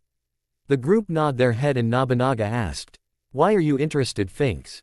He shrugged his shoulders. "I was curious because I think our boss' name was Naruto Namikaze, and he is the son of the Hokage and his wife and the older sibling of the girl that you saw on the bridge." "I see, that would explain why he didn't want us to kill them. He was protecting his sibling." Nobunaga rubbed the back of his head. "Yeah, makes sense, but I'm honestly curious, did he send us to protect them from the snake then?" Phaeton shrugged his shoulder. "Doesn't matter, we have our orders, we are going to fight the snake. And when the invasion begins, the boss is going to kill him personally." The group nodded their head, but Finks decided to ask another question. "I'm wondering something, Maki, you seem even angrier than before. What's up? You hate Konoha for something they did to you?" "Not really, There is someone from here that taught me all I know all about medical studies. She is part of this village, but I personally want to gut her for treating me like a monster." Everyone saw her aura was darker and knew that it was best to let it go to avoid causing more rage boiling up inside of her. Everyone finally let go of the matter and went to sleep. Phaeton was sleeping on the floor with his back to the wall. Finks was sleeping on the ground with one of his arms behind his back. Nobunaga slept on the back with his back to the wall, and Maki was sleeping in the bed opposite side of Phaeton but was sweating. You took everything I taught you and bastardized it. How could you? I was only doing what was necessary. That monster did this to her. How could you say he was in the right? Because you are supposed to be better than this. There is no point in spilling this much blood. Well, that is something we are going to disagree. That man raped and murdered her and I could care less how you feel about it. The woman stared down at her and frowned. Fine, then you leave me no choice. She packed her bags and started heading out of the village before turning to her with a glare. You are to stay here for 4 days, long enough for me to get away from you, monster, and then you are never to bother me again. I'm ashamed I ever felt bad for you. The girl was heartbroken and glared at her back while whispering. The chance comes, I will kill you and everyone you love. Exam day. The day of the exam had come. Everyone was buzzing about the potential chunin that might come from this year's exam. Not only that, the rumor on the mill was that almost all of the villages had sent someone this year other than Iowa. Apparently there were some sour moods about what happened during the war and they still resented Konoha for it. Not just that, they feared that some of their younger soldiers would try something stupid and wanted to avoid that potential issue popping up. From this point, only Kumo, Kiri, Suna, and Konoha were participating next to some of the minor villages and towns that want a chance of expanding their ranks. For one thing, the rookies and Team 9 were gathered in the room and talking with each other about this current exam. At one end of the room was the Suna team with Gaara watching the twins with haunted eyes. A Kiri team consisting of a girl with a blue dress, blue eyes, dark red hair, and a well-developed figure was standing there with a Chikudo blade on her back. Next to her was a boy with blue hair and wielding a bandage sword and had sharp fangs in his mouth. Their final teammate was a white-haired teen with a blank look on his face and wearing a dark gray outfit that was baggy and considered too big on his body. The Kumo team consisted of a blonde-haired girl with pale skin and large breasts, a dark-skinned girl with golden eyes and carrying a sword on her back, and another girl with long braided hair and carrying around prayer beads to go with her Kumo outfit.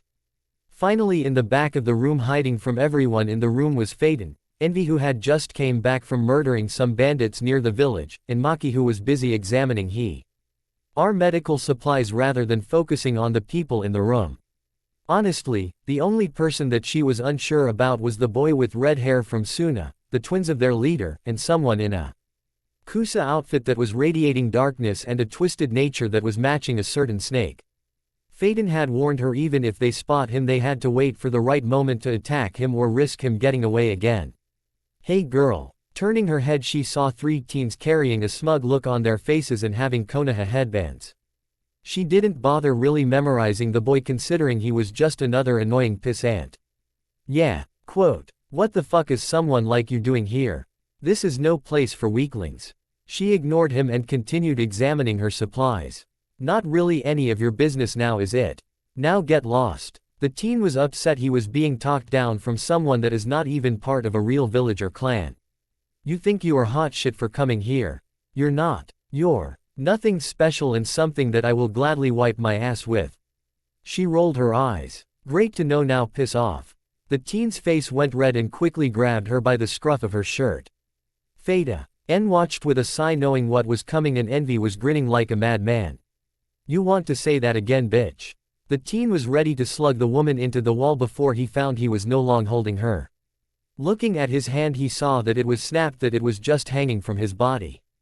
Finally realizing the pain coming from his hand, he screams in pain and holds it, frightening the saint of the competition, never seeing her move.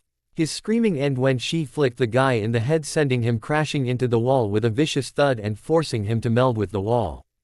His Amits were terrified by the raw power she showed, and many of the people in Konoha were wondering if this was the same skill that Tsunade possessed, in the ability to send people flying with a flick to the head. If so, then how did some outsider have this ability?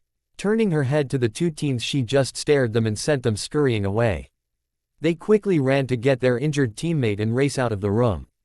That was not necessary, Maki. Phaeton looked down at her, but she growled at him. Not my fault. Stupid people seemed attracted in trying to show off against me. I understand this, but that does not excuse this action. We will be talking about this later. He turned to the front of the room and saw the examiner had appeared. The first part of the Chunin exam has begun. On the outskirts of Land of Wave, 3 men were traveling in the direction of the nearby lands.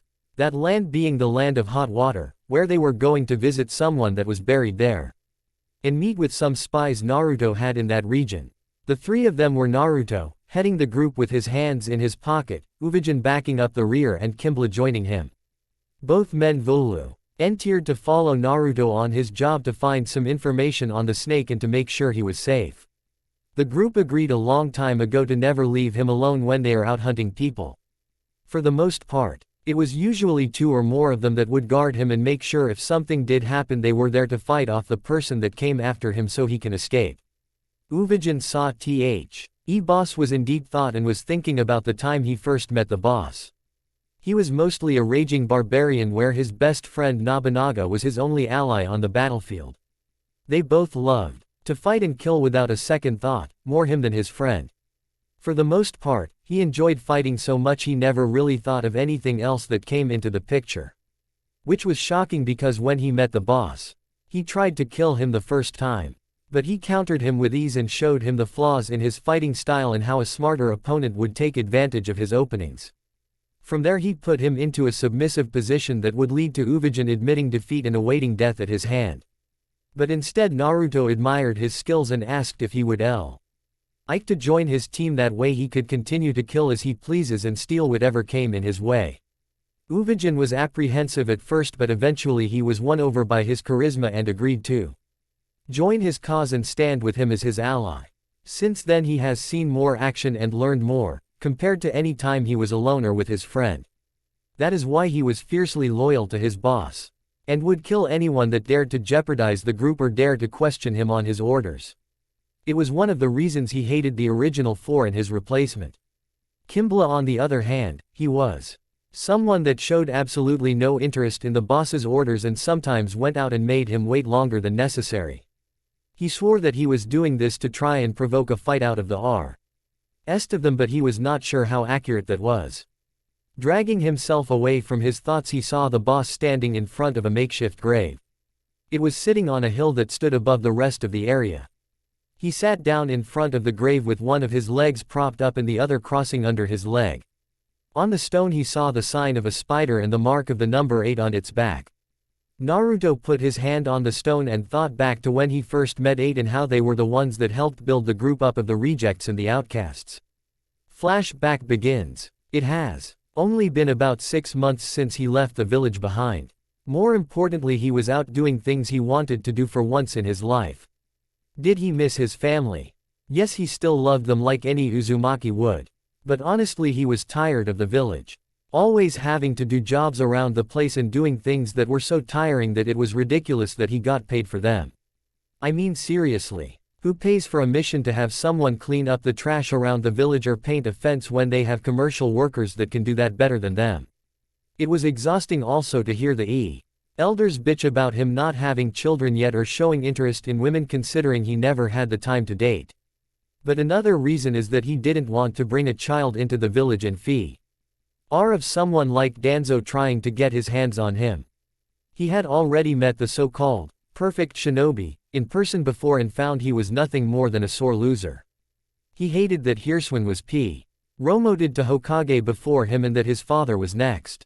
After that, he did everything he could to undermine them and try to take over through covert means. Naruto never bothered with his men and led them if he found them spying on him or trying to get more information on what he was doing or who he spends time with.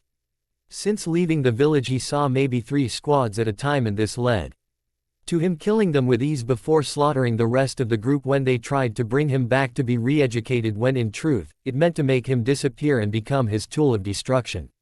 Tearing away from his thoughts he saw something out of the ordinary. There was a couple of root shinobi facing off against a child. They seemed to be angry about something, so he decided to watch as this fight was progressing. Surrender now, you are to become Danzo's weapon, the leader asked as the boy sneered. Unlikely asshole, why don't you go to hell with your so-called master? The man did not respond before ordering them to move in on him. Before they could get close to the child, however, he had touched one of them and within seconds his body disappeared in what looked like a black hole of some kind. Opening the hole up again, he showed that the man was trapped in another world. He then put his hand on the ground, forcing all the other men but 2 to disappear as well. The child Hen collapsed in exhaustion, leading to them approaching him. You are going to be a worthy tool for ACH. Naruto had seen enough and had intervened on the child's behalf. He had plunged his hand through his chest and sent him flying before beheading the other one with a swift kick to the head. Turning to the child, he smiled slightly. Interesting power you have there. Want to use it to do whatever you want? He asked as the boy looked at the strange man wearing a Junin shinobi outfit with no headband. His blue eyes seemed to peer into his own. Yes, the boy said as Naruto nodded. Good, then allow me to offer you this path then.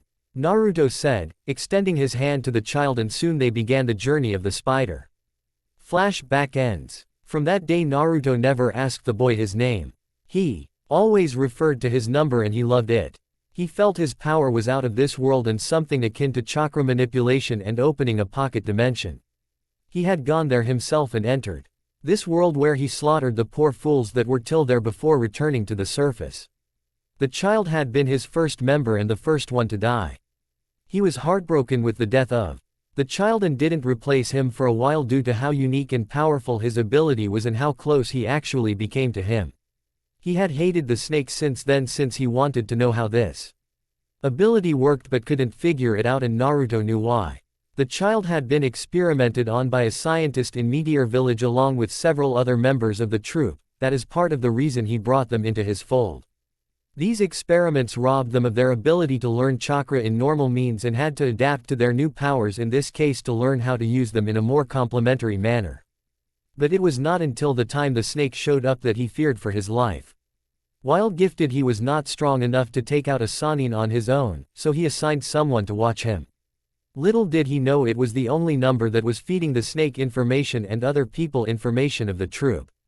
This led to Naruto resenting the man for his actions and finding out he sold him to the Sannin, and by the time they found him, he was dead.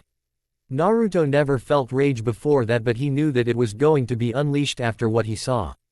Turning away from the Tom B-stone, he looked up at Uvijin and Kamabali and saw both of them waiting for him to say something. Uvijin, Kimbla, we are going to spar. The big man was shocked at the words, and so was the bomber. As far as the group knew, no one had fought him in a spar. It was only when they were fighting him to kill him as when they would meet in battle. But never a sparring session. They knew he was stronger and more diverse than them, so there was no point in denying it. But it wouldn't hurt to go against him and see where they stood on his level. Leaving the grave site, they entered a flat land and he stood there with his hands in his pockets. Uvijin took off his bear coat and grinned. Kimbla just smiled and took his hat off his head. Both men glowed with a red aura and faced down the teen, who had a mostly black and blue aura. Come show me what you can both do, Naruto said as Uvijin felt his chakra surrounding his body, and he quickly took off with a mad dash before leaping into the air and smashing the ground in front of the boss. It caused a massive explosion and sent Naruto flying. But he was unafraid by the big mon's actions before having to dodge a kick from Kimbla, who threw a kick to the back of his head. After Naruto righted himself, from there he floated back down where Uvijin charged once more and threw a massive haymaker. Naruto leapt over the strike and was behind the big man. Pulling out one of his hands, he threw a single haymaker to the back of his head, forcing him forward. He was still standing, growling at the shot, and spun around to slam his fist into Naruto, but he was already leaping into the air through using his head as a springboard. He launched himself at Kimbla, who was still in the air falling. Yes, make me feel alive, he shouted, channeling his aura into his hand and aimed it at Naruto. Within seconds, a red beam covered in red lightning came out and fired at Naruto, who deflected the shot with his arm. It hit the ground and exploded, shaking the entire landscape. The animals ran in fear of the power and the explosion, not wanting to get in the way of the monsters that were in the opposite direction. Naruto forced himself back to the ground before dodging more strikes from Uvijin, and he smiling at his failed attempt to hit him. Kimbla landed on the ground and with both of his hands touching the ground he sent the red sparking energy to Naruto. Eat this, he said as the explosion covered Naruto and Uvijin, leaving one pissed off giant. Idiot, why are you hitting me? Uvijin asked as Kimbla smiled. I know your chakra was protecting you, so there was no point in me wasting time and energy to redirect the attack only at him. Plus you both were moving, so it was harder to get my timing. You might know this, but this explosive release doesn't exactly have a small chakra drain. Depending on the range and power of the attack itself, it can be a serious strain on my reserves. Kimbla explained with a cocky smile. Good to know, but you didn't need to aim for the kill on the boss. We were only sparring, you idiot. Uvijin shouted, staring at Kimbla, who shrugged. I know, I put enough in there to knock out most people in a fight. He said calmly. Should have thought about it harder. Naruto said as Kimbla froze.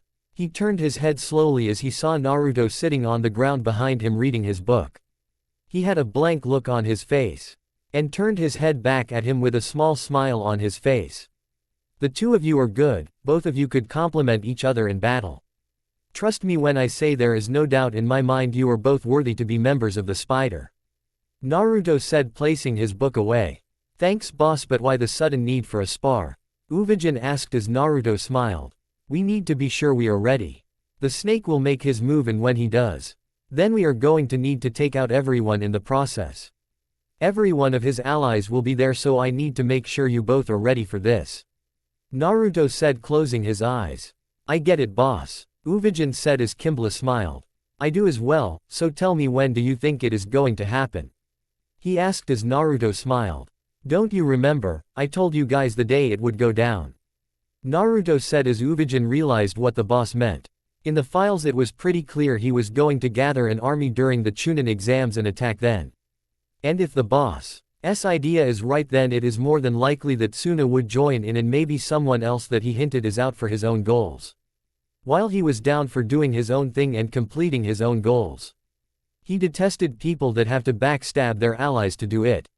He was the leg of the spider, and he would make damn sure he was the last one to fall. Even if the others do, he would carry it out for everyone. Come, we are finished here. The three men left the area while Naruto thought about how the others were doing in Konoha. Konoha. Phaeton was never one to get agitated. Hell, he was the that was supposed to keep the group in line whenever they acted out. When the boss was not around, he usually took control of the group, especially since he was second strongest of the group. He was not sure with Maki if he was, but he was sure compared to the rest of the group, he was easily the strongest. Truth be told, he didn't have any means of opposing the boss or the others unless they turned against the code of the spider. At the same time, the boss is the reason he was here now, and he owed him that much. He was once a child of a prominent clan, but he failed to live up to the clan. He was born without a powerful bloodline that was coveted. Without it, he could not claim the title of being a member of the family, and he was casted out by his own mother and father. They were ashamed they gave birth to him, telling him that he would always be forgotten, and renamed him trash. For years he carried this on his shoulders, and not only learned that he had an oddity in his blood that changed his chakra pathways and how it works, but he also became one of the best assassins in the world. His speed was unrivaled, swordmanship feared, and his mastery of his craft of torture was one that put the fear of the god in everyone that had met him. But after years of success he met the troupe. There was already several members in the group. He met them and wondered who they were and why they sought him out. That was until he saw a blonde-haired teen standing in the back and walked to the front explaining who he was and why he came to him. Phaeton thought it was another job, but he told him he wanted to ask him a question. Do you wish for freedom? Do you wish for a place where all the trash becomes treasures? Wish for a world that accepts you? Was the question the blonde posed.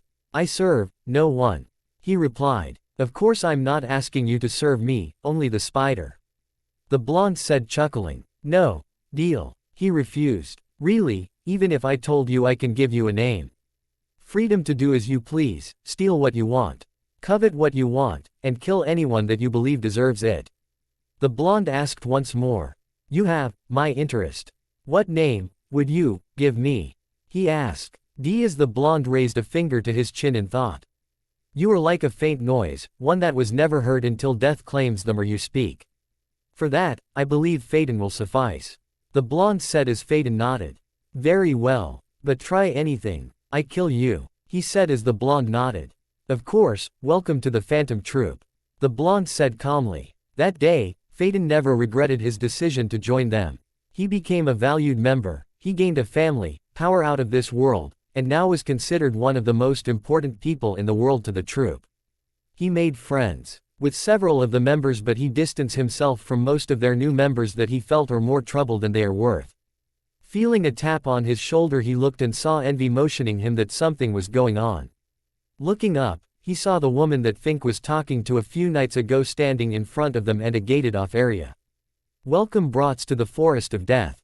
Here you are going to be fighting for survival and trying to reach the tower in the center of the forest. Each team will receive one kind of scroll while other teams get another kind of scroll. From this you are to hunt down the other teams to find the scroll you need, and once you do, head to the tower. Only when you have 2 of the scrolls will you be allowed to enter. Keep in mind you guys have a week, so be prepared to sleep in the forest if necessary, she said with a sadistic smile. Many of the teams started complaining about food, showers, and sleeping arrangements, most from Konoha, leading to the special Junin to be embarrassed and having to explain that this was a survival challenge. Fetian was not focusing on this but the Kusa woman that was giving off the snake-like aura. He knew it was Orochimaru. But he had to wait until they were in the forest before they could make a move to fight him. From there he was going to fight him, and when the time came let him go while heading deeper into the forest to get the scroll that they need for the exam's next round. He sensed something coming at him which he quickly dodged before pulling out his sword and aiming it at the throat of the person behind him. It was the special Junin. She was sweating at the teen's actions. He was distracted, so she thought she'd test his timing, but it backfired on her and she was sweating like crazy from his counter. Don't do that. I'm already on edge, as it is, Phaeton said calmly. All right, she said as she withdrew from his range, knowing he was definitely not a genin. Hell, he might as well be a Junin. This was going to be dangerous for their own, but she was sure no one was going to foolishly challenge him in the forest if it could be avoided. Soon the teams signed the waivers and started walking to their gates. Phaeton and his team were ready to get started, so the minute the gate opened they took off in a mad dash into the forest. They came to rest after a few minutes and Phaeton gave out orders. Envy, go deep into the forest, find a team with the scroll that we need, then get it for us. Bring it to the tower, understood? No point in killing more people than necessary, he said as Envy nodded. Fine, you got it, he said before he turned into a tiger and took off into the forest. Phaeton then turned to Maki. We are going for the snake, he said as Maki nodded. Right, so you want me to fight him with you? She asked as Phaeton laughed lightly. No, take care of the people that are there. I will deal with the snake alone, he said as she crossed her arms with a small smirk. You sure? You're not exactly in the prime of your life, she asked, slightly worried. Do not worry, I can handle him. If necessary I will rip out my main attacks. Plus this would be good practice for me anyway, he said before they both sensed around until they felt the snake's aura and saw that there was 3 other people there. So dashing off in that direction they arrived at the WH. Skinned snake man standing there in his disguise. Standing in front of him was Sasuke, Sakura, and Mito. From what they could see, the girls, at least the sister of their leader, was down and the boy was not moving around too much. Maki could see something was wrong with her body while the boy was about to piss himself in fear, and the pink-hair girl was not doing anything productive. I'll get the brats out of there, she said regretfully. Good, this will be fun, Phaeton said as he charged at the disguised man with a mad glee in his eyes. Orochimaru was smiling. He was finally on track with everything he had planned. He was going to take his future vessel with his new seal that he had practiced years ago. After perfecting the seal he formed a small group of followers with the seals and now was ready to give it to Sasuke. Not only this, he managed to knock down the daughter of the Hokage, knowing this would weaken her team. He didn't even bother with the pink-hair girl considering he looked like she pissed herself at his ki. But that didn't matter at this point, he was more focused on Sasuke. He was about to reach out and bite him, but instead he had to move out of the way of a person behind him. Looking there he saw the person standing there was Phaeton, but he had no idea why they were attacking him. Maki appeared next to the kids and checked on the down girl. Elemental seal Easy fix, but first let's get you guys out of here, she said as Sasuke growled at her. I'm an Uchiha, I do not, he started before one quick chop, and he was out while doing the same to the other girl. Creating clones, she took all 3 of them away from the area, and this led to Orochimaru growling. You are going to die for interfering with my plans, he growled as Phaeton had his sword at his side. You are going to pay. For killing one of ours. He said as the snake Sanin was shocked by this comment. The troupe. What the hell are you doing here? He asked in fear. Boss's orders. The minute we knew you were here, we came. He said as held his sword slanted in front of him. Now then, shall we get started? He asked as Orochimaru smiled. Fine, I always wanted another troupe member to dissect. He said before he sprung into action with his neck reaching for him, but Phaeton vanished from sight. He appeared behind his back and stabbed him through the chest. Gak. Too slow. He mocked as he removed his sword and moved away when two snakes burst out of the ground. Naruto warned him about how his summons would aid him in battle if necessary. You bastard. Orochi. Maru growled out as he stood to his feet. Takes one to know one. Phaeton said with a cocky tone. Orochimaru summoned his own sword and had it in hand. He quickly charged Phaeton and tried to cut him down. But he was blocking or dodging the strikes with great ease. From there he reflected the attacks away from him and then got around to stab him in the back. Orochimaru grunted in pain before turning G into mud, signaling he was fighting a clone the whole time.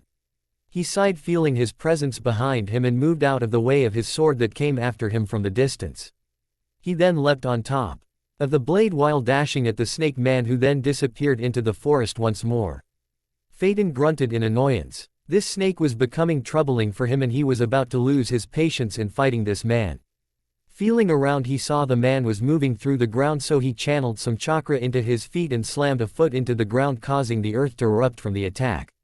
He was sent flying into the sky before landing in a nearby tree. You brat. Orochimaru said, staring at Phaeton. Quit moving and we can be done with this pointless fight. He said as Orochimaru smirked. Oh, but how do you know that I'm the real one?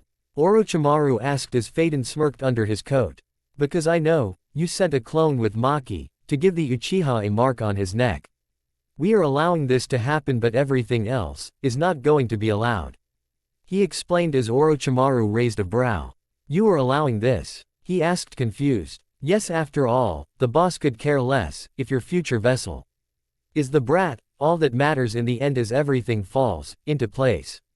Phaeton explained as Orochimaru growled. When I'm done with you, I'll kill the oath and then dissect your bodies for your boss to find. He said as Phaeton growled lightly. Oh, I don't think that is going to be possible.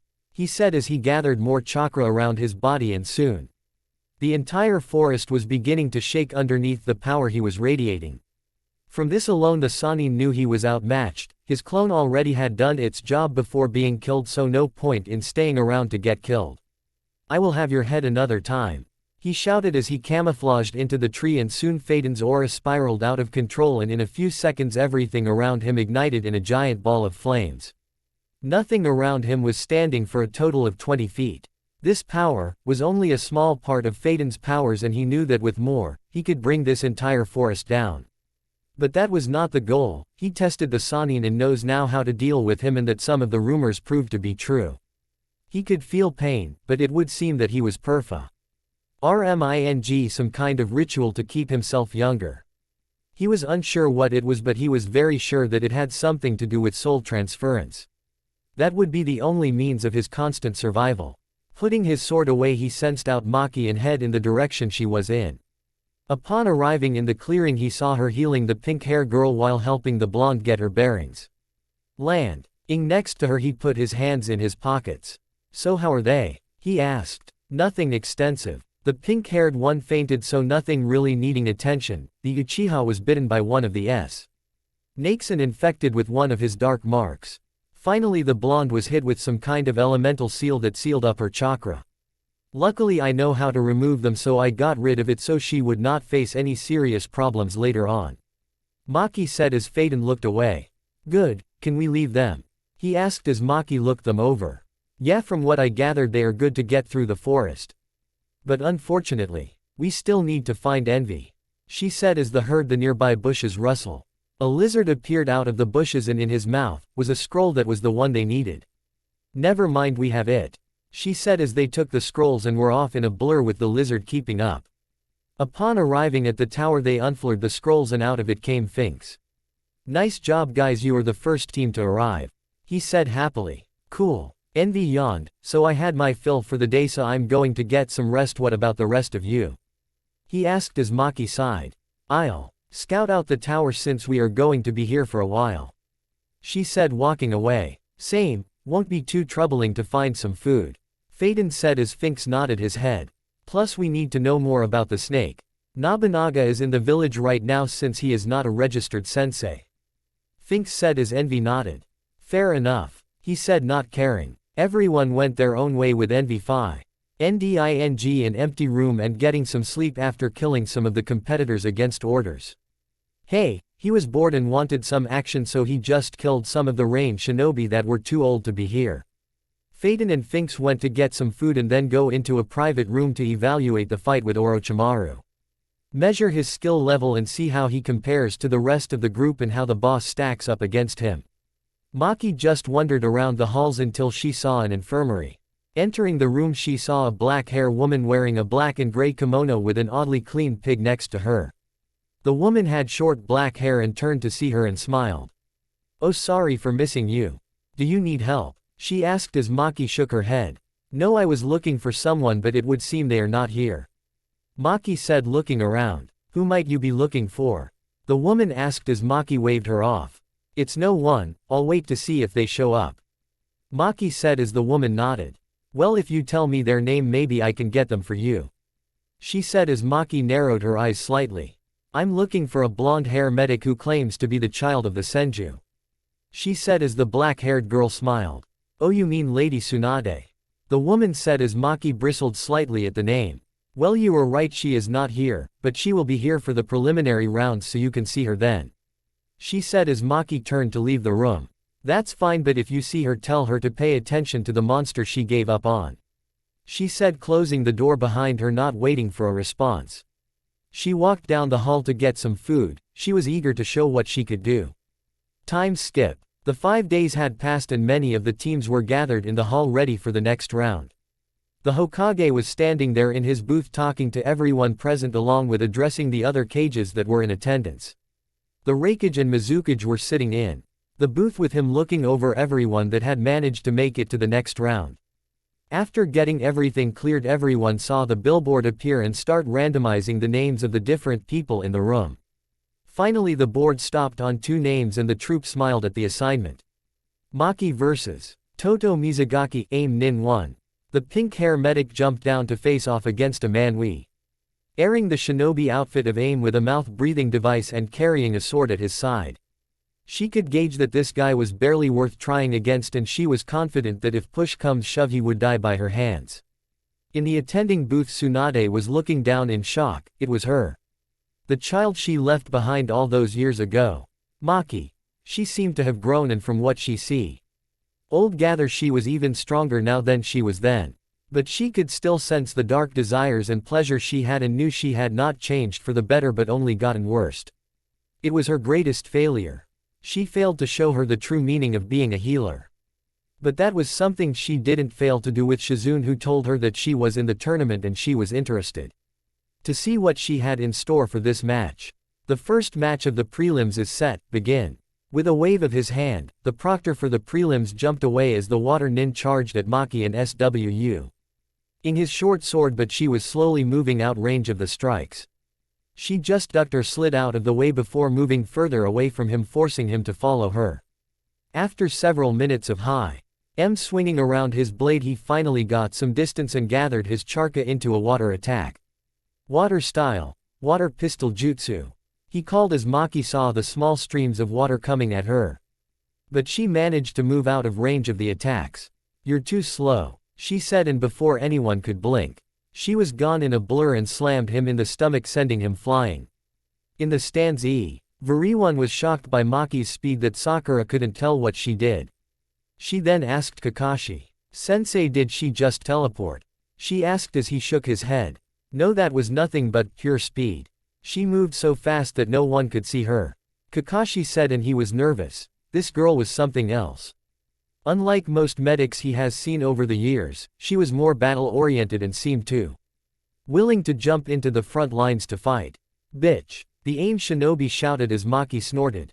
So what if I'm one? Maki asked teasingly before she took off from her spot again and was now driving her knee into the face of the teen. From there, she flipped into an axe kick, sending him into the ground with a vicious thud. Leaping away from him, she started gathering her chakra in a set of NGs that she was planning on using against her opponent. He got back to his feet and in a fit of rage charged at her blindly, and within those few seconds was now tied up by Maki. "Chakra stitches, I can slice you to pieces with this," she said, holding him with one hand. Maki turned to the man, "Surrender or die. Those are your only two options right now," she said, giving the man his options. "Fuck you, bitch." He refused as Maki used her free hand, covering it in chakra before punching him, turning his head into a pile of blood and forcing his body to collapse from the strike. His body fell to the ground and she released her chakra stitches before returning back to her team. Winner of the first match, Maki. The other genin soon realized they were in for a tough fight. In the Chunin X arena, the board was going through the names to determine who is going to fight next. For most, they were still trying to get over the pure power and brutality of the girl named Maki. She had brutally beaten down and slaughtered her opponent in a way that most considered over the top. The Junin knew this was a fear tactic to make others think twice about fighting her, and knew that some of them have not had their first kill yet. The same can't be said for the other villages that were used to that kind of brutality or familiar with something like that.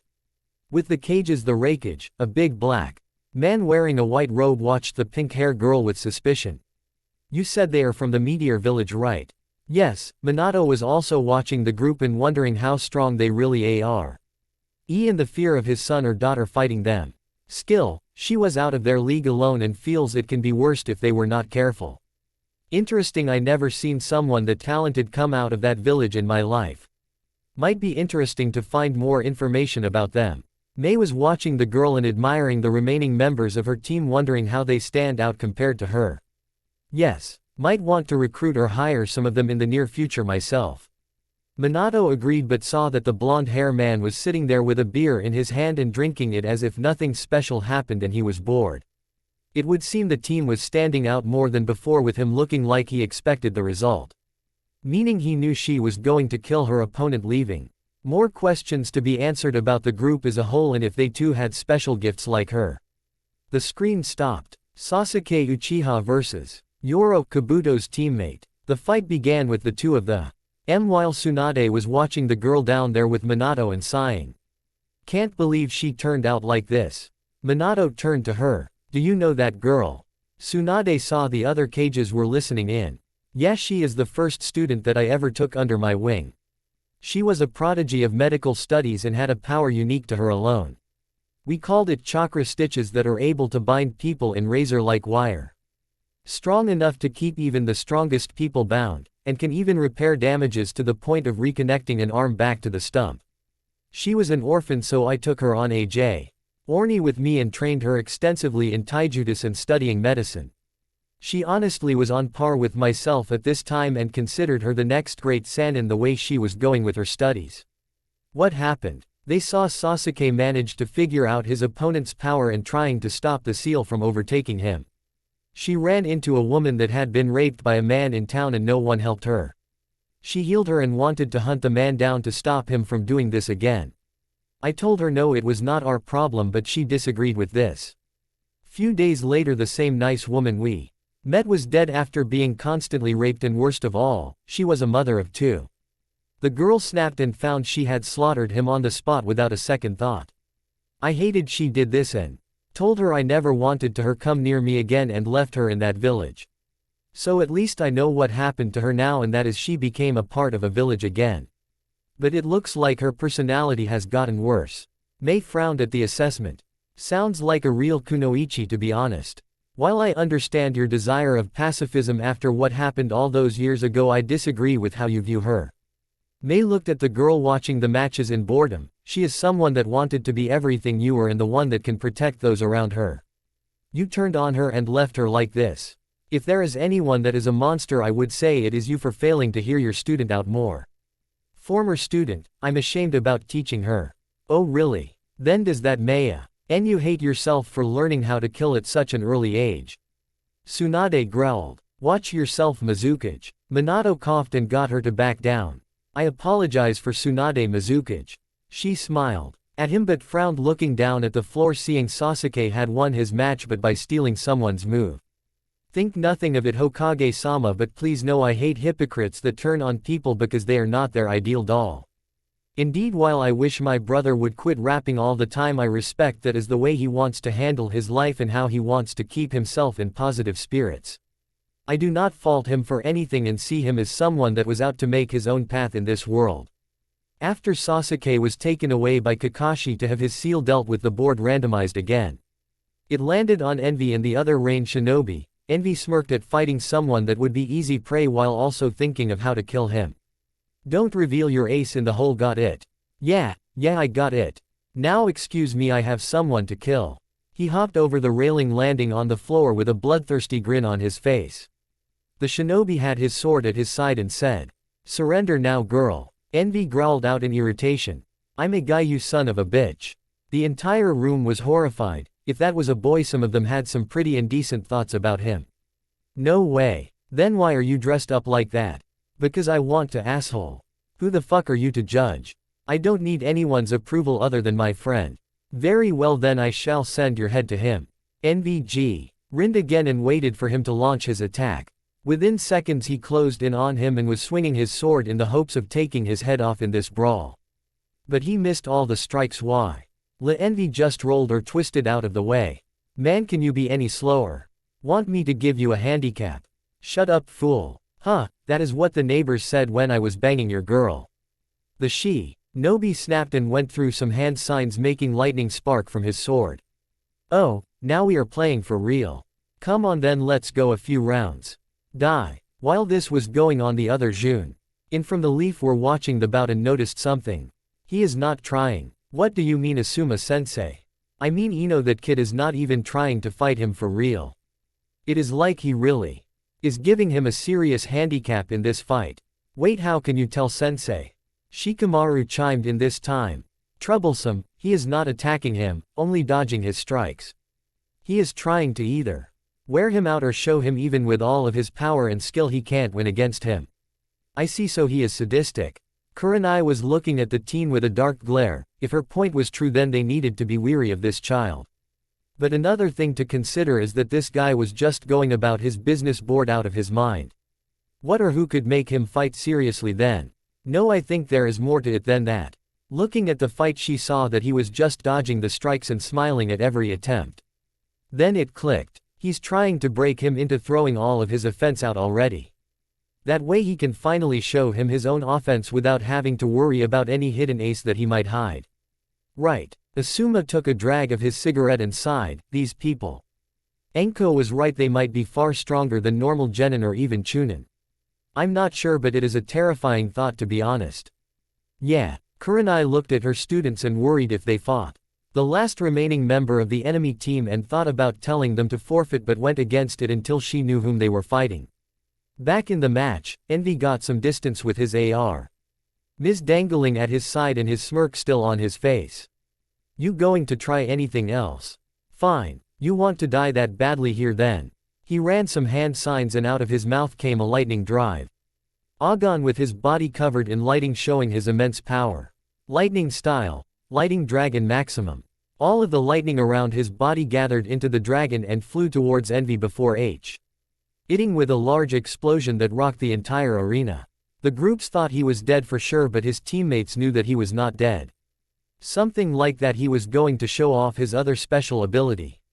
The thing that was the reason he was experimented on when he was a child. Out of the smoke stood a partly burnt Envy who was healing at an accelerated rate, with his skin slowly repairing itself with some kind of red aura. Everyone was stunned, even the cages, not knowing what to make of this situation. Envy broke out in an insane laugh. Like it. This is the reason I'm different from everyone in this world. I can heal from any damage on my body with the greatest ease. In fact, it is the reason Meteor Village experimented on me.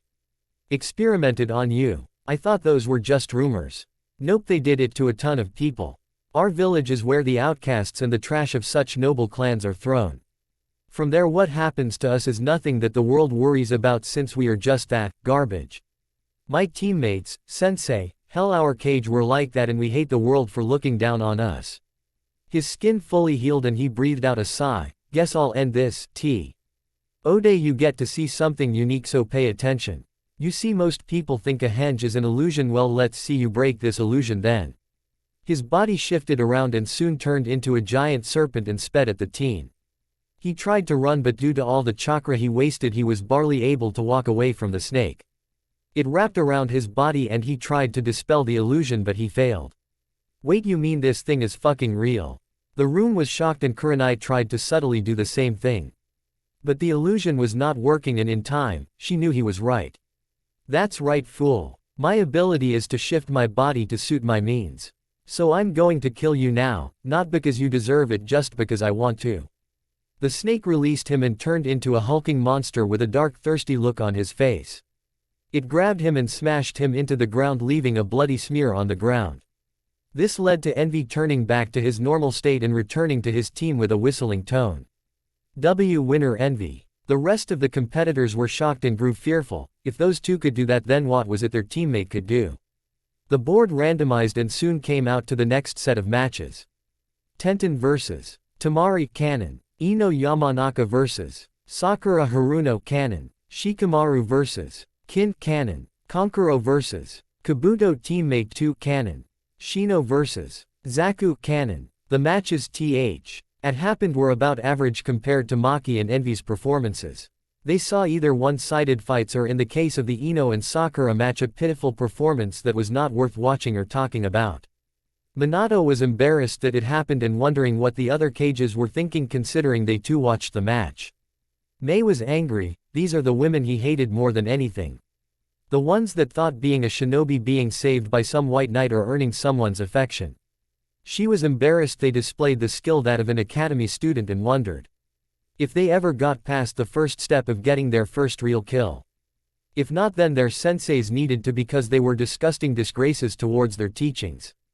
Oh well, he didn't pay attention to the fight. Honestly, he didn't bother with it since he knew that his team would show what a real kunoichi was like and some of the other women in the arena. So yeah, he didn't care. The board randomized and came out. Phaeton vs. Kitu, Rain Shinobi 3. Phaeton walked down to the ground level with a bored look in his eyes while having his eyes trained on the last Rain Shinobi.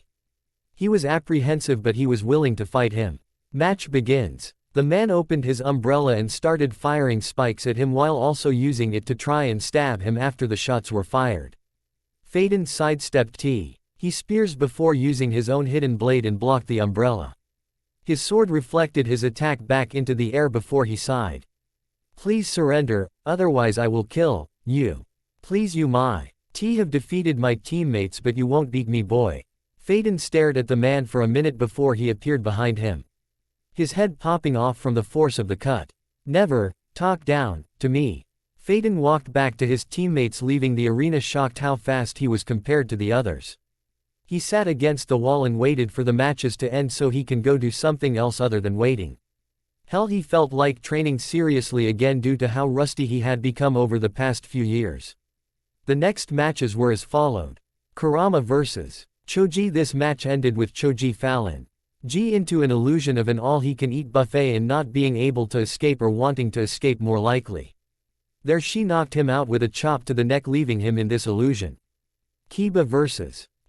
Ito. This bout was different from the other matches at this point since it was their boss's sister and the daughter of the Hokage. Everyone wanted to see how she was going to do in this tournament. He proved to be as strong against perverts when Kiba made a perverted comment about her being his girl in the future. She quickly used her power to even the grounds and waited for Kiba to bring the aces he had in his sleeve. At this point, she saw him go for the Tunnel Fang move and decided to try out a move her older brother used during his time as a shinobi. She formed two fists and waited for him to stop spinning. When he did, she appeared in front of him with shocking speed for a Chunin contender and put her two fists to his chest. This move caused Finks, Phaeton, Maki, and Envy to be shocked remembering this same move. The boss hadn't used it in a while, but the power of this attack was something they all experienced and seen used. Without warning, she unleashed a powerful burst of Po.R into Kiba's chest, sending him into the wall with a thud, knocking him out. Radial strike, One Piece, Lucci. My brother made this move and showed it to my brother and me over the years in training. I just mastered it, so be honored, Perv, you were worthy of that honor. She turned from him and proceeded back to her brother and his teammates, who congratulated her on mastering their brother's special move. The troop members were shocked though. This kid pulled off a move they didn't expect them to know. While not as powerful as their leader who could blow a hole in someone's stomach with its power, but it was still impressive. Minato was the most shocked. He had seen the day his son created the strike and used it on Guy, who said it was one of the strongest moves he has ever seen, and begged Naruto to teach it to him. He did, with the warning he was not to teach it to someone else without his permission due to the dangers the move's presence and the training needed to develop the move. Since he left, Guy was the only person that could do some of the moves that Naruto could perform, and he swore to Minato he would not use them unless the time calls for them, or teach them unless his siblings asked. That was the only exception Naruto ever made for the instructions. Minato smiled. Like their brother, no doubt. Tsunade frowned at this comment, thinking about the oldest child that took off. What do you mean, brother Minato? Looking at the other cages. It's not common knowledge, but me and Kushina had a third child who was the older brother of my other children. Interesting. Where is he then? Missing. We have been looking for him everywhere, and due to the peace treaty we are signing, I'm hoping that I can have your assistance in finding him sometime in the near future. Of course. Sure, but the move that was used, are you saying he created it? Yes, my son has a ton of moves he created and taught the basics to his siblings, and the moves he taught to our strongest taijutsu user G.I., who is forbidden to teach them to others without Naruto's permission or just his siblings. Interesting. Would love to meet him sometime in the near future. Quote. In the stands, Guy heard Lee asking if he knew the move that Mito used in the arena. Yes, my youthful student, I know the move and know how to recreate it from the original, thanks to Naruto teaching me all of his specialized moves. Then Sensei-kan. I'm sorry Lee, but unless Naruto-san allowed me to, I can't teach you. It was the only real rule I was given. I see, Guy-sensei, I understand. But does that mean his siblings are exceptions to this rule? Indeed, my student. They can ask me, since they were the only people in the world he was willing to teach other than myself how to use his moves. Soon the conversations came to an end and the next match began. Neji Hyuga vs. Hinata Hyuga. This fight was brutal to say the least and was in the last strings. Hinata barely standing and the Junin already telling him the fight was over. But Neji only saw red and charged her, aiming to kill her with his next strikes. Before his move could hit, the Junin from the Meteor Village, who blocked his strike with ease, stopped him. If your ears aren't working, let me reiterate then, you won the match and this bout is over. Stop what you are doing or else. Or else what, peasant? Finks felt his knuckles cracking a bit before he eased his ki throughout the entire arena, making it harder for the genin to breathe and the Junin to freeze up. I'll kill you here and now. Believe me, it won't bother me in the least since you broke the rules.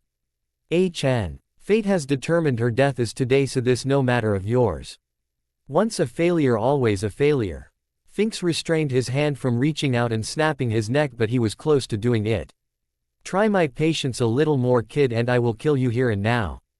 Finally Minato and the other cage intervened.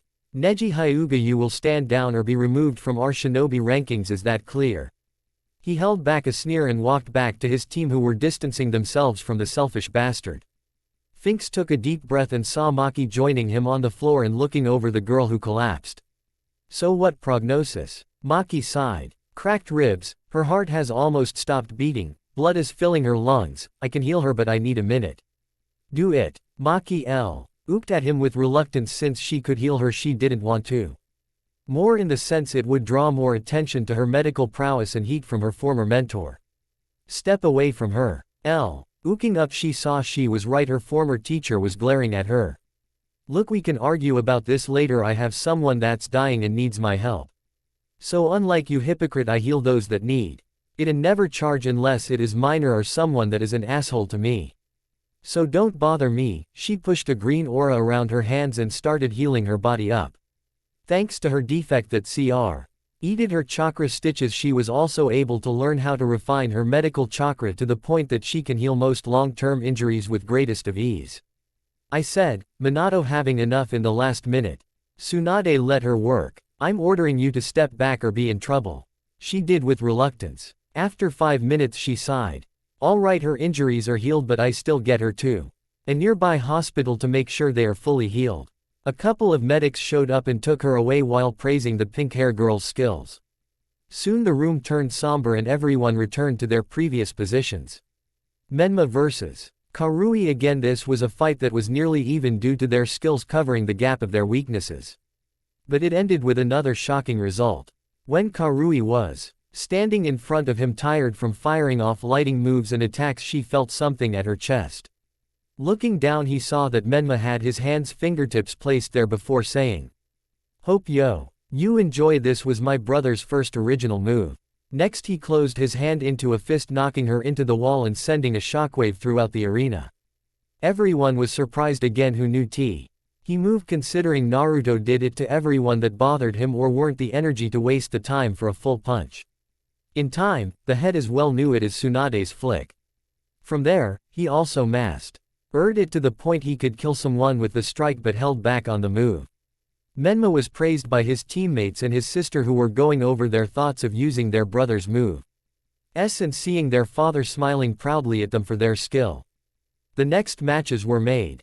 Samui vs. Sai. This match was close for all people at hand, but in the end Sai admitted defeat, admitting while he could go for another couple of moves, it was better to admit when there was no continuing due to the damage he has already suffered from. So he agreed to surrender to fight another day rather than rushing into his death. Samui was declared the winner and congratulated, while Sai's teammates agreed with his choice and said that he had field promotions that can help him in the future. Yugito vs. Dosu. Simple match for all that were watching. Yugishio used some fire jutsus and burned Dosu into ashes. Lee vs. Gaara. Cannon. Kiza Terumi vs. Amy Shinobi 4. She had boiled him alive with her steam release before turning him into nothing with a well-placed lava ball jutsu. Chojuro vs. Amy Shinobi 5. With his sword he was able to counter his opponent's strikes and managed to send him into the wall with ease. While he downplayed his performance, the others told him to have more confidence, and his teacher went on about Shinobi in his time didn't act like this. Kagaya not Kimura vs. Amy Shinobi. I6. The last match ended with showing of the Kagaya family still having living family members when he used the bones in his back to impale the poor Amy Nin with it, thus killing him.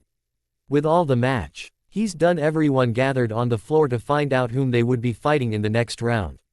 In time the tournament broke down like this. Maki vs. Samui. Sasuke vs. Gaara. Envy vs. Yugito. Tamari vs. Shikamaru. Kankuro vs. Shino. Faden vs. Chojiro. Kurama vs. Kiza. Mito vs. Kagaya. Neji vs. Menma. This was an odd format, but it explained they would randomize throughout the tournament for each round. In this way the last fight of the quarterfinals would be a three-way instead of a normal one-on-one. Each team was told they had a month before their bouts and to train hard to earn the right to become Chunin. In this time the teams broke off and everyone went their own way, with the troupe agreeing to find Nobunaga and begin planning on dealing with the future invasion. They settled into their hotel room and waited for tomorrow to come so they could train some more than their normal routine for their upcoming battles. Rice Country. 3 weeks later. Most of the troupe other than the ones in Konoha had gathered here. They were ordered by the boss to prepare for their large-scale plan. Looking, he saw them all eagerly waiting for their orders. As you all know, this job is to find the snake and to kill him before he can cause us any more trouble than he is worth. Right, boss, but what is the plan for us here in Rice Country? Looking at Uvijin he smiled. Simple, we are going to enter there. Pointing down at a hidden lab entrance with shinobi guarding it, then we are going to kill everyone inside of the facility and do it with the most lethal way possible. The troupe smiled at the UGHT of the slaughter they were going to take part in. Turning to Shalnark he asked, "How does the inside look?" He pulled out his phone and smiled. Looks like Orochimaru is not there, but he did leave behind most of his research material and some of his stuff for the invasion. If we do this now, we can finally find out his end goal and how he is still living with his youth still. Naruto smiled. Good, now deactivate the poor fool, no point in keeping him around now that his purpose is used up. He pushed some dials on his phone and the body of the controlled man dropped dead. There, Naruto motioned everyone. Let's begin. Uvijin break the door down. The big man released a roar and charged down the hill at the facility where he was met with shinobi all dressed in camo. He quickly dispatched them with him, using others a weapon and crushing certain parts of their bodies with ease.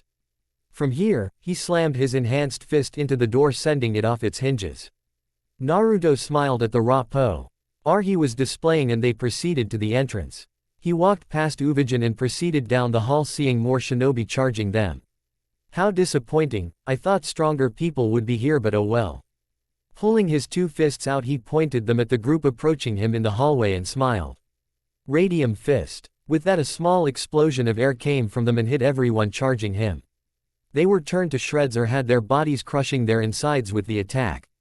Wiping the dust off his clothes, he continued down the hall while the rest of the troupe took different ways and was working, killing people all over the place. Naruto finally found an empty large room where he saw someone standing there. It was a teen with gray hair and glasses on his face. So you are the intruder that I heard was here. You must be the traitor that I got reports about from Konoha then. Yes. The teen was shocked. How was I found out? He smiled. It was not hard to pick you out. Honestly. Someone that failed the Genin exam 7 times is going to stand out, especially when he forfeited so many times. But the exams are more difficult for most. True in some cases, but your case, you could have become Chunin easily. Another problem that you left behind is you freely talked about how many times you failed. You could have easily lied and say 3 or 4 times and it would have made more sense in this case. From there, you forgot to suppress your chakra at some points or hide your intelligence. This can raise suspicion for someone that has flunked so many times. Finally, the biggest mistake you made is that you had forfeited in the chance of the preliminary rounds. This was something that no one would have done even with injuries. What do you mean? Kabuto was sweetie. If this guy managed to figure him out, did someone else figure him out as well? Anyone that desperately wants to be promoted, trust me, that is a lot of them, would still hide their exhaustion before moving on to the next round. You could have fought half-ass and then lose your match before forfeiting due to your injuries catching up to you. Your problem also was that you healed many of your INJ. Yuri's leaving you more exhausted than before. The teen was sweating. He didn't think of those possible scenarios and needed to kill this man before he could leak it. Sorry for your knowledge, I will have to kill you now. Naruto smirked. As if someone as weak as you or your leader could do that. Kabuto charged at him with his chakra scalpels, but every strike missed Naruto and he ducked out of the way with ease. He took more precise strikes and stabs at Naruto, but he just blocked or dodged them with ease. From there, he managed to avoid him coming at him with a full-on barrage of strikes, leading to Naruto sighing. You're weaker than I hoped. Naruto then plunged his hand into his chest, causing Kabuto break off and start healing him. Maybe so, but with my healing ability I can handle anything you dish out, fool. You say that, but I highly doubt it. Naruto motioned for to continue fighting. Kabuto obliged. Naruto ducked under more strikes and within seconds put his fist at his stomach. Before hitting him so fast that his fist was a blur. This led to Kabuto being sent backwards again. He quickly got of the wall and proceeded to charge him once more, only for the same strike to repeat multiple times. After the fight punch, Naruto yawned. Please tell me you are done wasting my time now. The teen growled before going through some hand signs, sending a fireball at him. Naruto moved out of range of the attack before appearing behind the poor teen and sending his hand through his chest. The strike was vicious and soon led to Naruto swinging him off onto the other side of the room. You're done. Naruto turned around and summoned his book and hid the page he had opened. There was chakra appearing behind him and saw that Kabuto was rushing him with Kakashi's Chidori. Like it. I stole it from that fool Kakashi and now I'm going to use it on you. Naruto narrowed his eyes and summoned his power. Before the strike could hit Naruto, it hit a dark black armor figure. Kabuto got s own distance and studied the shell, taking the form of a spider. It developed the legs, then the head of the spider with multiple dark red eyes staring down at him. Susanoo, it is over. Impossible. Hat is only possible with someone of the Sharingan. How could you possibly have that? Naruto smiled. Simple. He showed him his eyes and saw that he had an EMS. I took these eyes from a greedy Uchiha. Now then, let's finish, shall we? The monstrous spider opened its mouth and out of it came black flames and it covered Kabuto, who was burning from the damage on his body. This led to Naruto feeling the pain all over his body, and as he was healing it got worse. Fool. I can heal from this. I can heal from anything that you send my way. I'm the one that is going to become immortal without relying on my master's methods. Naruto sighed and summoned one of the arms and had it impale him through the mouth. From there, the arm went through his body and pierced every organ possible. This led to Naruto sighing in boredom and sending him flying across the room.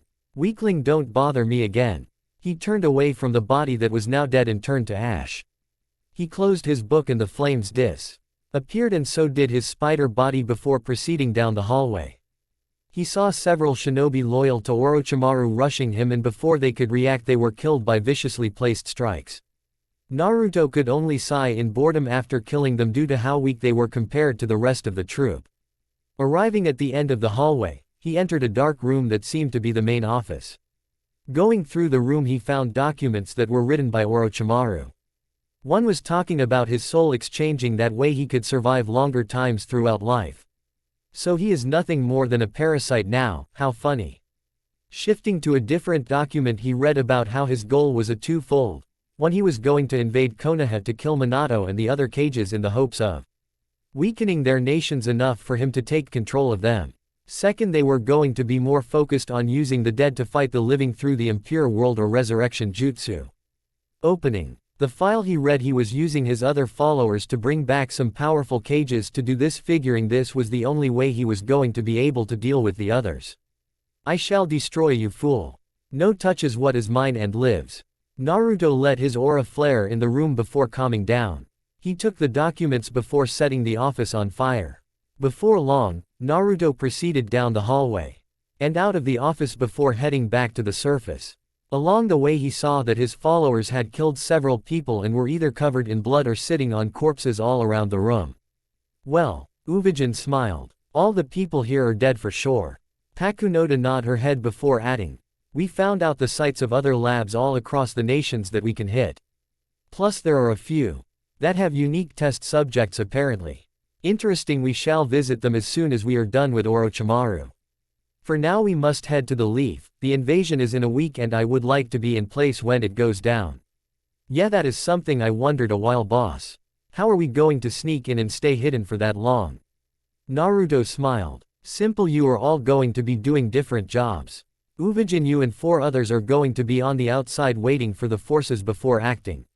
From there, kill anyone loyal to the sound and sand that gets in your way. Next I will have Pakunoda, Nobunaga, and Ban there with me to make sure that no one tries anything while in the cage booth is the Meteor Village cage. But how, boss? You'll be recognized in a heartbeat. Naruto smiled and explained. Week later, Konoha. Entering the village, many delegates were eager to see the blood rain from the upcoming fights. The cages were gathered in the booth and were eager to start the tournament. If not Minato wanting to wait on the leader of Meteor who wrote that he was going to be here. Almost an hour passed before it growled. If that fool is not here yet, I saw we start without him. The others were arguing for it as well, but before it can continue they heard a voice. Well, nice to know the rumors of a hothead being Raikage are true. Standing there was a man with pale skin, black laid out hair, and black eyes, looking on with boredom and interest at the same time. Minato could sense the power coming off this man but was shocked how young looking they were. Who the hell are you? The man smiled. I'm Crollo Lucifer and I'm the Meteor Cage. Shall we begin this tournament? Crollo took a seat in the booth but all eyes were trained on him and his guards. Mostly due to how young the man looked in comparison to others. Hell, even Minato was shocked by the age of the man. He seemed to look a little bit younger than himself when he became Hokage of the village. Minato also nodded. His group was an interesting mix of people, with one being a very seductive looking woman, the other being a samurai from the looks of his clothes and way he carried himself, and finally the last on. Matches the report he got of the man Sasuke stabbed. If that was the case, then the rumors of the troop working out of Meteor Village had some merit then. Jiraiya had informed him that as close as he has come to marking down their locations of their operations, and if that was the case this became a new problem. Especially since technically the country did not have a population of any kind, thus they were operating as they please. The Daimyos would not want to cause a scene there, given that the land is considered neutral territory, and thus invading or attempting to launch operations there would be considered conspiracy against the other nations. Well, it is about time you showed up, brat. Crollo smiled at the Raikage. Apologizes, I had a bit of a distraction back at home that required my attention. More so, I had some would-be assassins aiming for my life. The group was shocked. Who were they? May was curious about the teen in question as he seemed to carry himself with some kind of an aura. One that commanded respect and loyalty that others did not seem to have, not even her fellow cages. Not sure, though I guess it does not matter to me, their employer is most likely dead at this junction. He smiled. Not a total lie when word got out about the leader of Meteor was planning on leaving for this exam. He did have someone come after him. Not to kill him for this but for them to give their master an interesting person to interrogate for his own purposes. More so, Danzo had tried to claim him for his own but sadly it all backfired. Thus Naruto and his followers slaughtered them and planned to use their bodies as blackmail if Danzo dared to pursue him after this event. I see, well I'm happy that you were able to attend. Chrollo smiled at Minato. Much appreciated Hokage-sama. Chrollo looked down at the stadium floor, quite the assortment of fighters we have for this exam. No. I'm surprised that all three of mine made it to this round. No faith in your shinobi. Chrollo shook his head at the cage. No, I have absolute faith they would proceed but no idea how they would dominate so effortlessly. Makes me wonder the seriousness of the other villages when it comes to fighting. Tell me, are your shinobi down there blooded? Naruto remembered his first time he killed at an early age when he was a genin. The times seemed to change and that they were going easier on things than they were supposed to. More, it seemed that the Leaf wants to hide the truth about what it comes from being a shinobi in the Leaf. Of course I wouldn't send those brats into this exam if that was not the case. Raikage puffed his chest out, proud of his students making it to this round. While true he only had 2 in this round, he was still proud of the team making it this far. I wouldn't allow my niece or her team to compete if I did not have them know what it means to see blood on their hands and continue on this path knowing what they must do sometimes. Mei En arrowed her eyes at the Hokage and Cage, whom both responded. My children are capable of killing when the time comes for it, so nothing to fear for me. The group narrowed their eyes slightly. The rumors about the Cage referring to Gaara as a monster had made the rounds in their villages. So to hear him call Gaara his child was something they would look into. Well, I know my own children are blooded, but I can't speak for the other students. The group was shocked by this confession. I would never allow my children to become shinobi if they do not know the truth about the path they plan to follow. Indeed reminds me of a man that I fought a few years back. He spared my life claiming that he would not kill me as I did not hold any real malice to him. In fact, that man reminds me a lot of you, Hokage-sama. The group was interested now while listening to the crowd cheering about all the people in the arena minus a certain Uchiha who was with Kakashi at this time. What was this man's name? Chrollo smiled. Naruto, I believe it was. This caused Minato to shook to his feet and his Anbu to stand rigid. Where? He shook his head. He had to play this carefully. His father was a smart man and he knew this from living with him. His father would figure out his ruse if he was not cautious about the hints he drops. So, he had to remain vague but give enough information to ward off suspicion. I met him about 5 years ago, I think it was. He and I met and clashed. He was in my village, so I was curious why he was found murdering some men in the street while in front of a woman. Normally I would not involve myself in such matters. This proved to be for the best given I could sense his strength. Before I knew it we fought toe to toe, but he managed to land a critical blow. Two fists in front of him and send me flying back with great force. Naturally, I thought he would kill me on the spot. He laughed, but instead spared me and explained the reason he did what he did to those men. What was it? The Raikage was interested now. To think the eldest child of his rival, someone he did not know existed at this point, was this powerful that even this young man admitted his strength. This piqued his interest while Mei was making thoughts of maybe meeting this teen herself and snatching herself a powerful husband for the future. He protected those women from the men as they were planning on raping her. Sadly, the woman in question was a victim of a prostitution ring that was running in that district. So with my blessing I allowed him to destroy the ring and honestly I was surprised with how efficient he was. Not only killing the official members brutally, he also brought evidence of their tortious actions against those innocent women. So I was able to arrest who was left. Interesting. That sounds like him. Minato smiled. My son was always through about things like that and was always one to make sure the innocent were safe by all means. I'm surprised you let him go. Crollo smiled brightly. To be honest, I wanted to recruit him, but sadly he said he had no interest in joining a village, claiming he was just happy wandering the world and learning new things. Training when he wants to train, hunting who he wants to hunt, and becoming powerful to stand on his own. I understood this and asked if he could help me train my own skills, and to my shock he did. Personally, I owe that man a lot of things that to this day I feel have not covered everything he is owed. Crollo laughed. He would have made a great Kage. Indeed. Minato smiled. My son would have made a great successor. Something I was hoping for, but alas he fled. Crollo watched as it gave him a solid nod. May smiled at Minato, and his wife was holding his hand slightly to the side, smiling at him. Crollo sighed. You should know we talked about a lot of things, and there is one thing he told me that was important. He never left all of you for selfish reasons. He would have stayed if he could have. The two parents were shocked. Then why did he leave?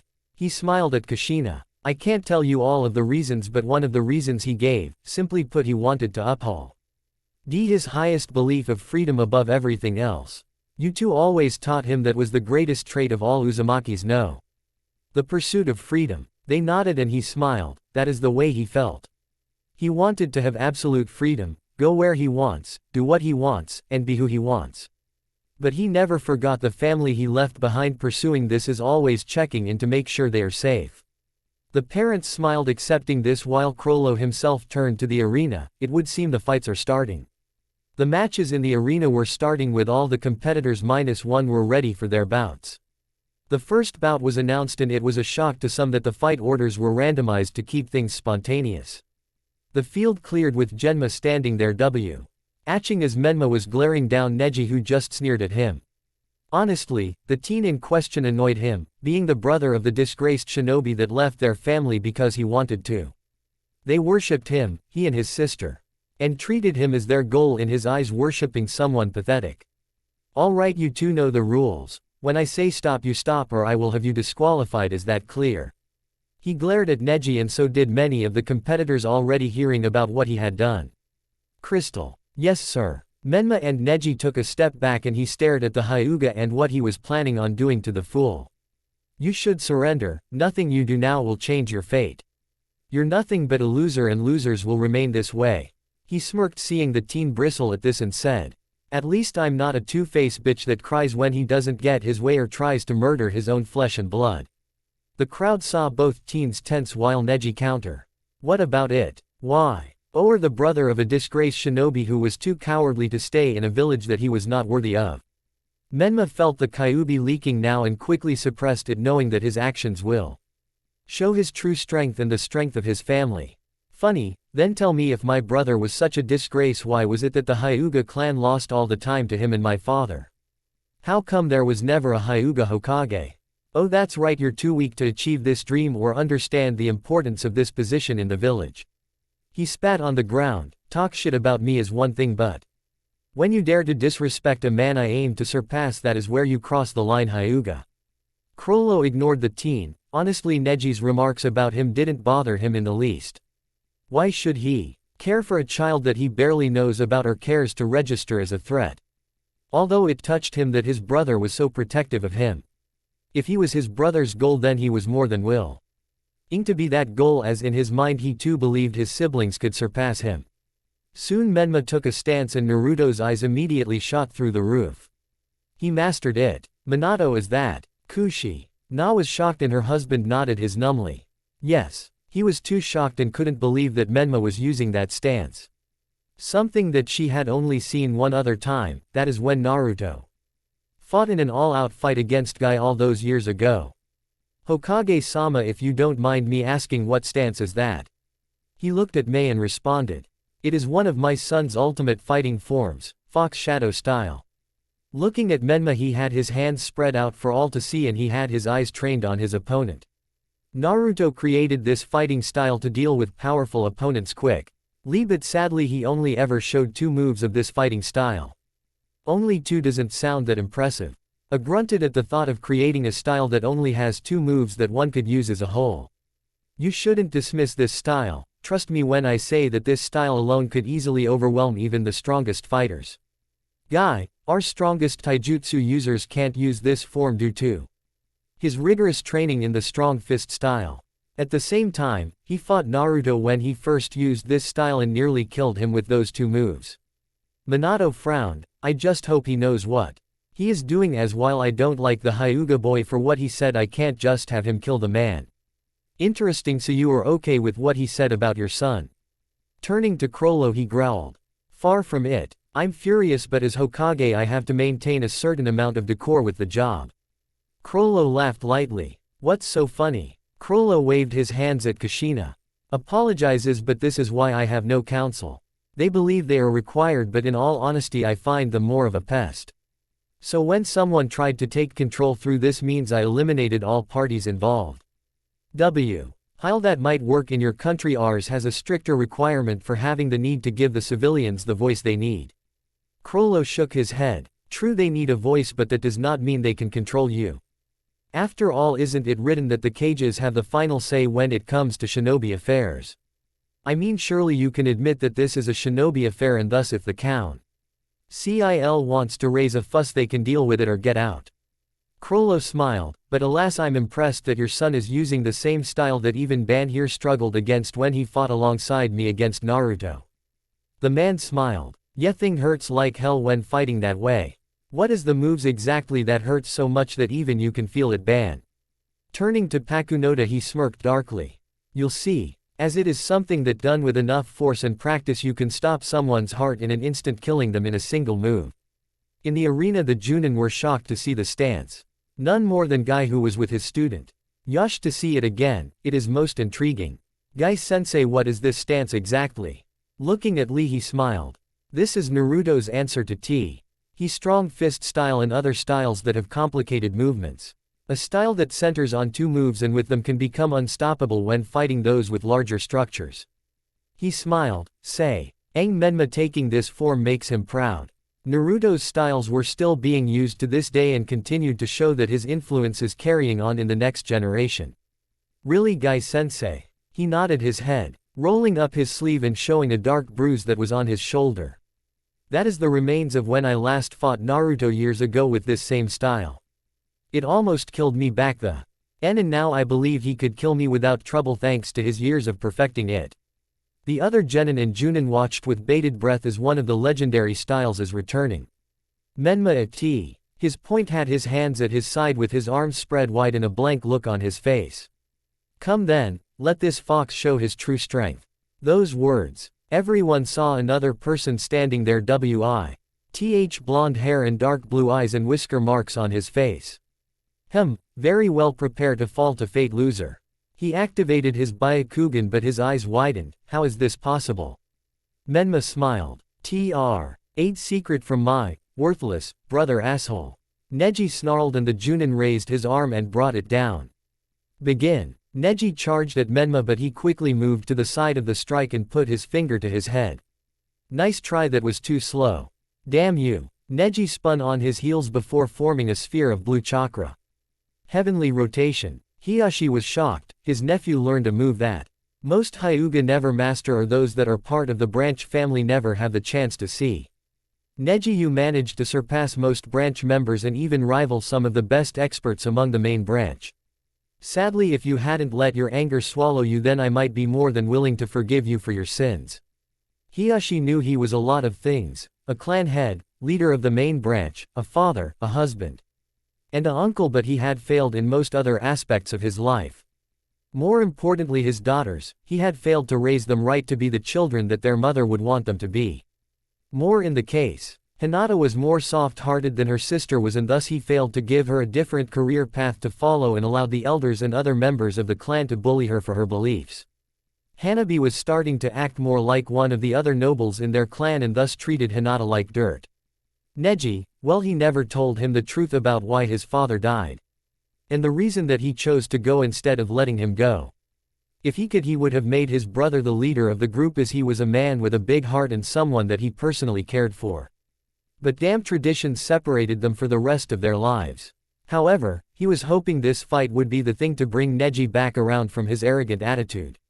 Menma disappeared again. From Neji when he came in close to land a strike to his chest, which would disrupt his chakra.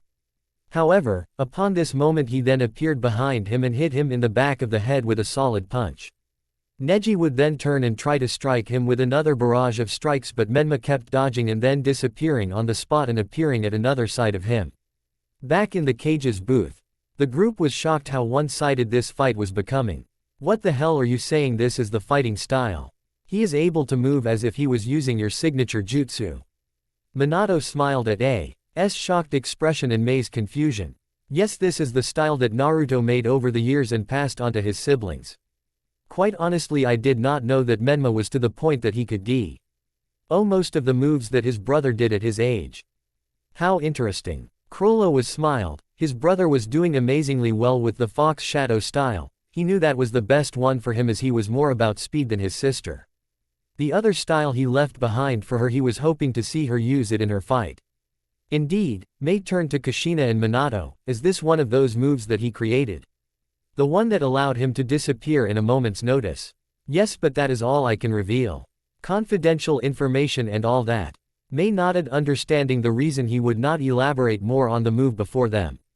Back in the arena, Menma was growing more bored. He had prepped for this fight too much and it was starting to become extremely embarrassing. Ni-san, I hope you are watching me right now. I'm going to show you something you did not do. Neji, the boy glared at him, I'm going to end this fight now. He then dashed at him but within seconds was gone in a blue. Leaving everyone wondering where he went. Neji, fearing the worst, waited until he could sense his presence again. When it appeared to his right, he smiled. Got you. He flung his fist out that way but found he hit nothing but air. Got who? Menma was behind him and smiling as he had his hand on his chest. You should know that my brother created only 2 moves with this set, but I created a third move expanding on one of the moves. I like to call it flashing blink. You see, I know someone was going to figure out where I was going to be at some point after seeing the move a few times, so to fix this problem I found a way to hide my presence, thus allowing me to appear behind them or at another direction from them rather than being in the first place that I picked. He moved his hand on his chest and Neji growled. You fucking bastard. You're nothing more than a coward like your spineless brother. Let's finish this. He then put his hand on chest and suddenly it contorted, causing him to sp. It up blood all over the ground and fall to his knees. Enjoy the eternal torment with that, Neji, and know this is the same style that coward used. Menma was about to walk away before he turned to him and lift his chin up to see his dark red eyes with slits in them. You ever disgrace or talk ill of my brother again, I will fucking end you, got it? The man in question feared the look and coughed up more blood before passing out from the pain. Call it protector. Menma proceeded back to the booth with Genma shouting, Shosha! Winner Menma Uzumaki Namikaze. The audience cheered while medics took Neji back to the medical room. Hiyashi left his daughter in the care of her sister to go and talk to his nephew to hopefully put him on a better path now. Hinata hoped that Neji would finally open his eyes to the world around him and start treating others better. Hanabi couldn't believe her powerful cousin managed to be beaten by an unknown style. This contradicted what the Hyuga elders told for years, that their style is the greatest in the entire village. Minato smiled. It would seem that he truly carries his brother's will with him. Kushina smiled with tears in her eyes. They both do. Kushina remembered the time when her children were united, all 3 smiling and laughing together. Naruto would take them out for the day and return with them all tired from their day of training and exercising. She would cuddle them and make sure they clean up before dinner when Minato would come home and just relax with them and even talk to his son about different arts they could study. Was impressed, making notes to make sure to tell the other ninjas to leave the child alone. His strength was terrifying and this made him wonder if this is the basic of what the youngest boy could do. What kind of monster was the oldest child among the family? It sent a shiver down his spine thinking there was another Namikaze running out in the world without a care in the world and doing what he wanted. Yeah, he was going to make sure none of his shinobi were stupid in trying to confront him. Mei was more impressed with how strong the child was and how talented he was. She could see her Neek. He was eyeing and licking her lips at the thought of teen. This brought a smile to her face, thinking that maybe her niece could finally find a boyfriend in him, and it was not out the realm of possibility. Crollo on the other hand was smiling proudly to Menma. Not only did he master the Fox Shadow style with what he had at the time, but he improved it. While he could see one critical weakness in T's new move of his he could respect, he expanded on the original set. Impressive Menma, you truly are an Uzumaki. I hope to see more from you as the exams progress before the invasion. Got to admit that was impressive. Ban smirked. He had been hit by that last move and it hurt like a bitch. While he did heal from it, the move still left an impression, but compared to the boss, it was weaker, but that was fine given age. In time he would master it to the point that he could explode limbs off the body and even cause the heart to explode inside of the chest with the smallest touch. Indeed, that kid is going to be a force in the future. Nobunaga was scratching his chest and watching the tournament progress. Days like this made him glad he was no longer following the same road as most when it came to the path of the sword. Yes, but let's hope he has more tools, otherwise now everyone knows what to expect in the near future. Everyone nodded at what Pakunoda said at this point, and soon the exam continued on from the last fight. Will Sasuke Uchiha and Gaara no Subaku please come down? Gaara teleported to the middle of the arena, but sadly Sasuke was not there. This annoyed the audience the cages who were waiting for the boy to answer the call but failing. Soon, slammed his fist on his chair. Disqualify the brat. He doesn't have the guts to show up on time, then he does not belong in this tournament. I agree. May frowned. Bloodline or not, he does not have the right to disgrace this tournament by making us wait for him. I must agree with my fellow cages on this. Crollo looked on board. If this was a real war situation and this happened when he was shifted to start, then he would be court-martialed for his actions. Minato sighed. Kushina informed Genma Sasuke is disqualified.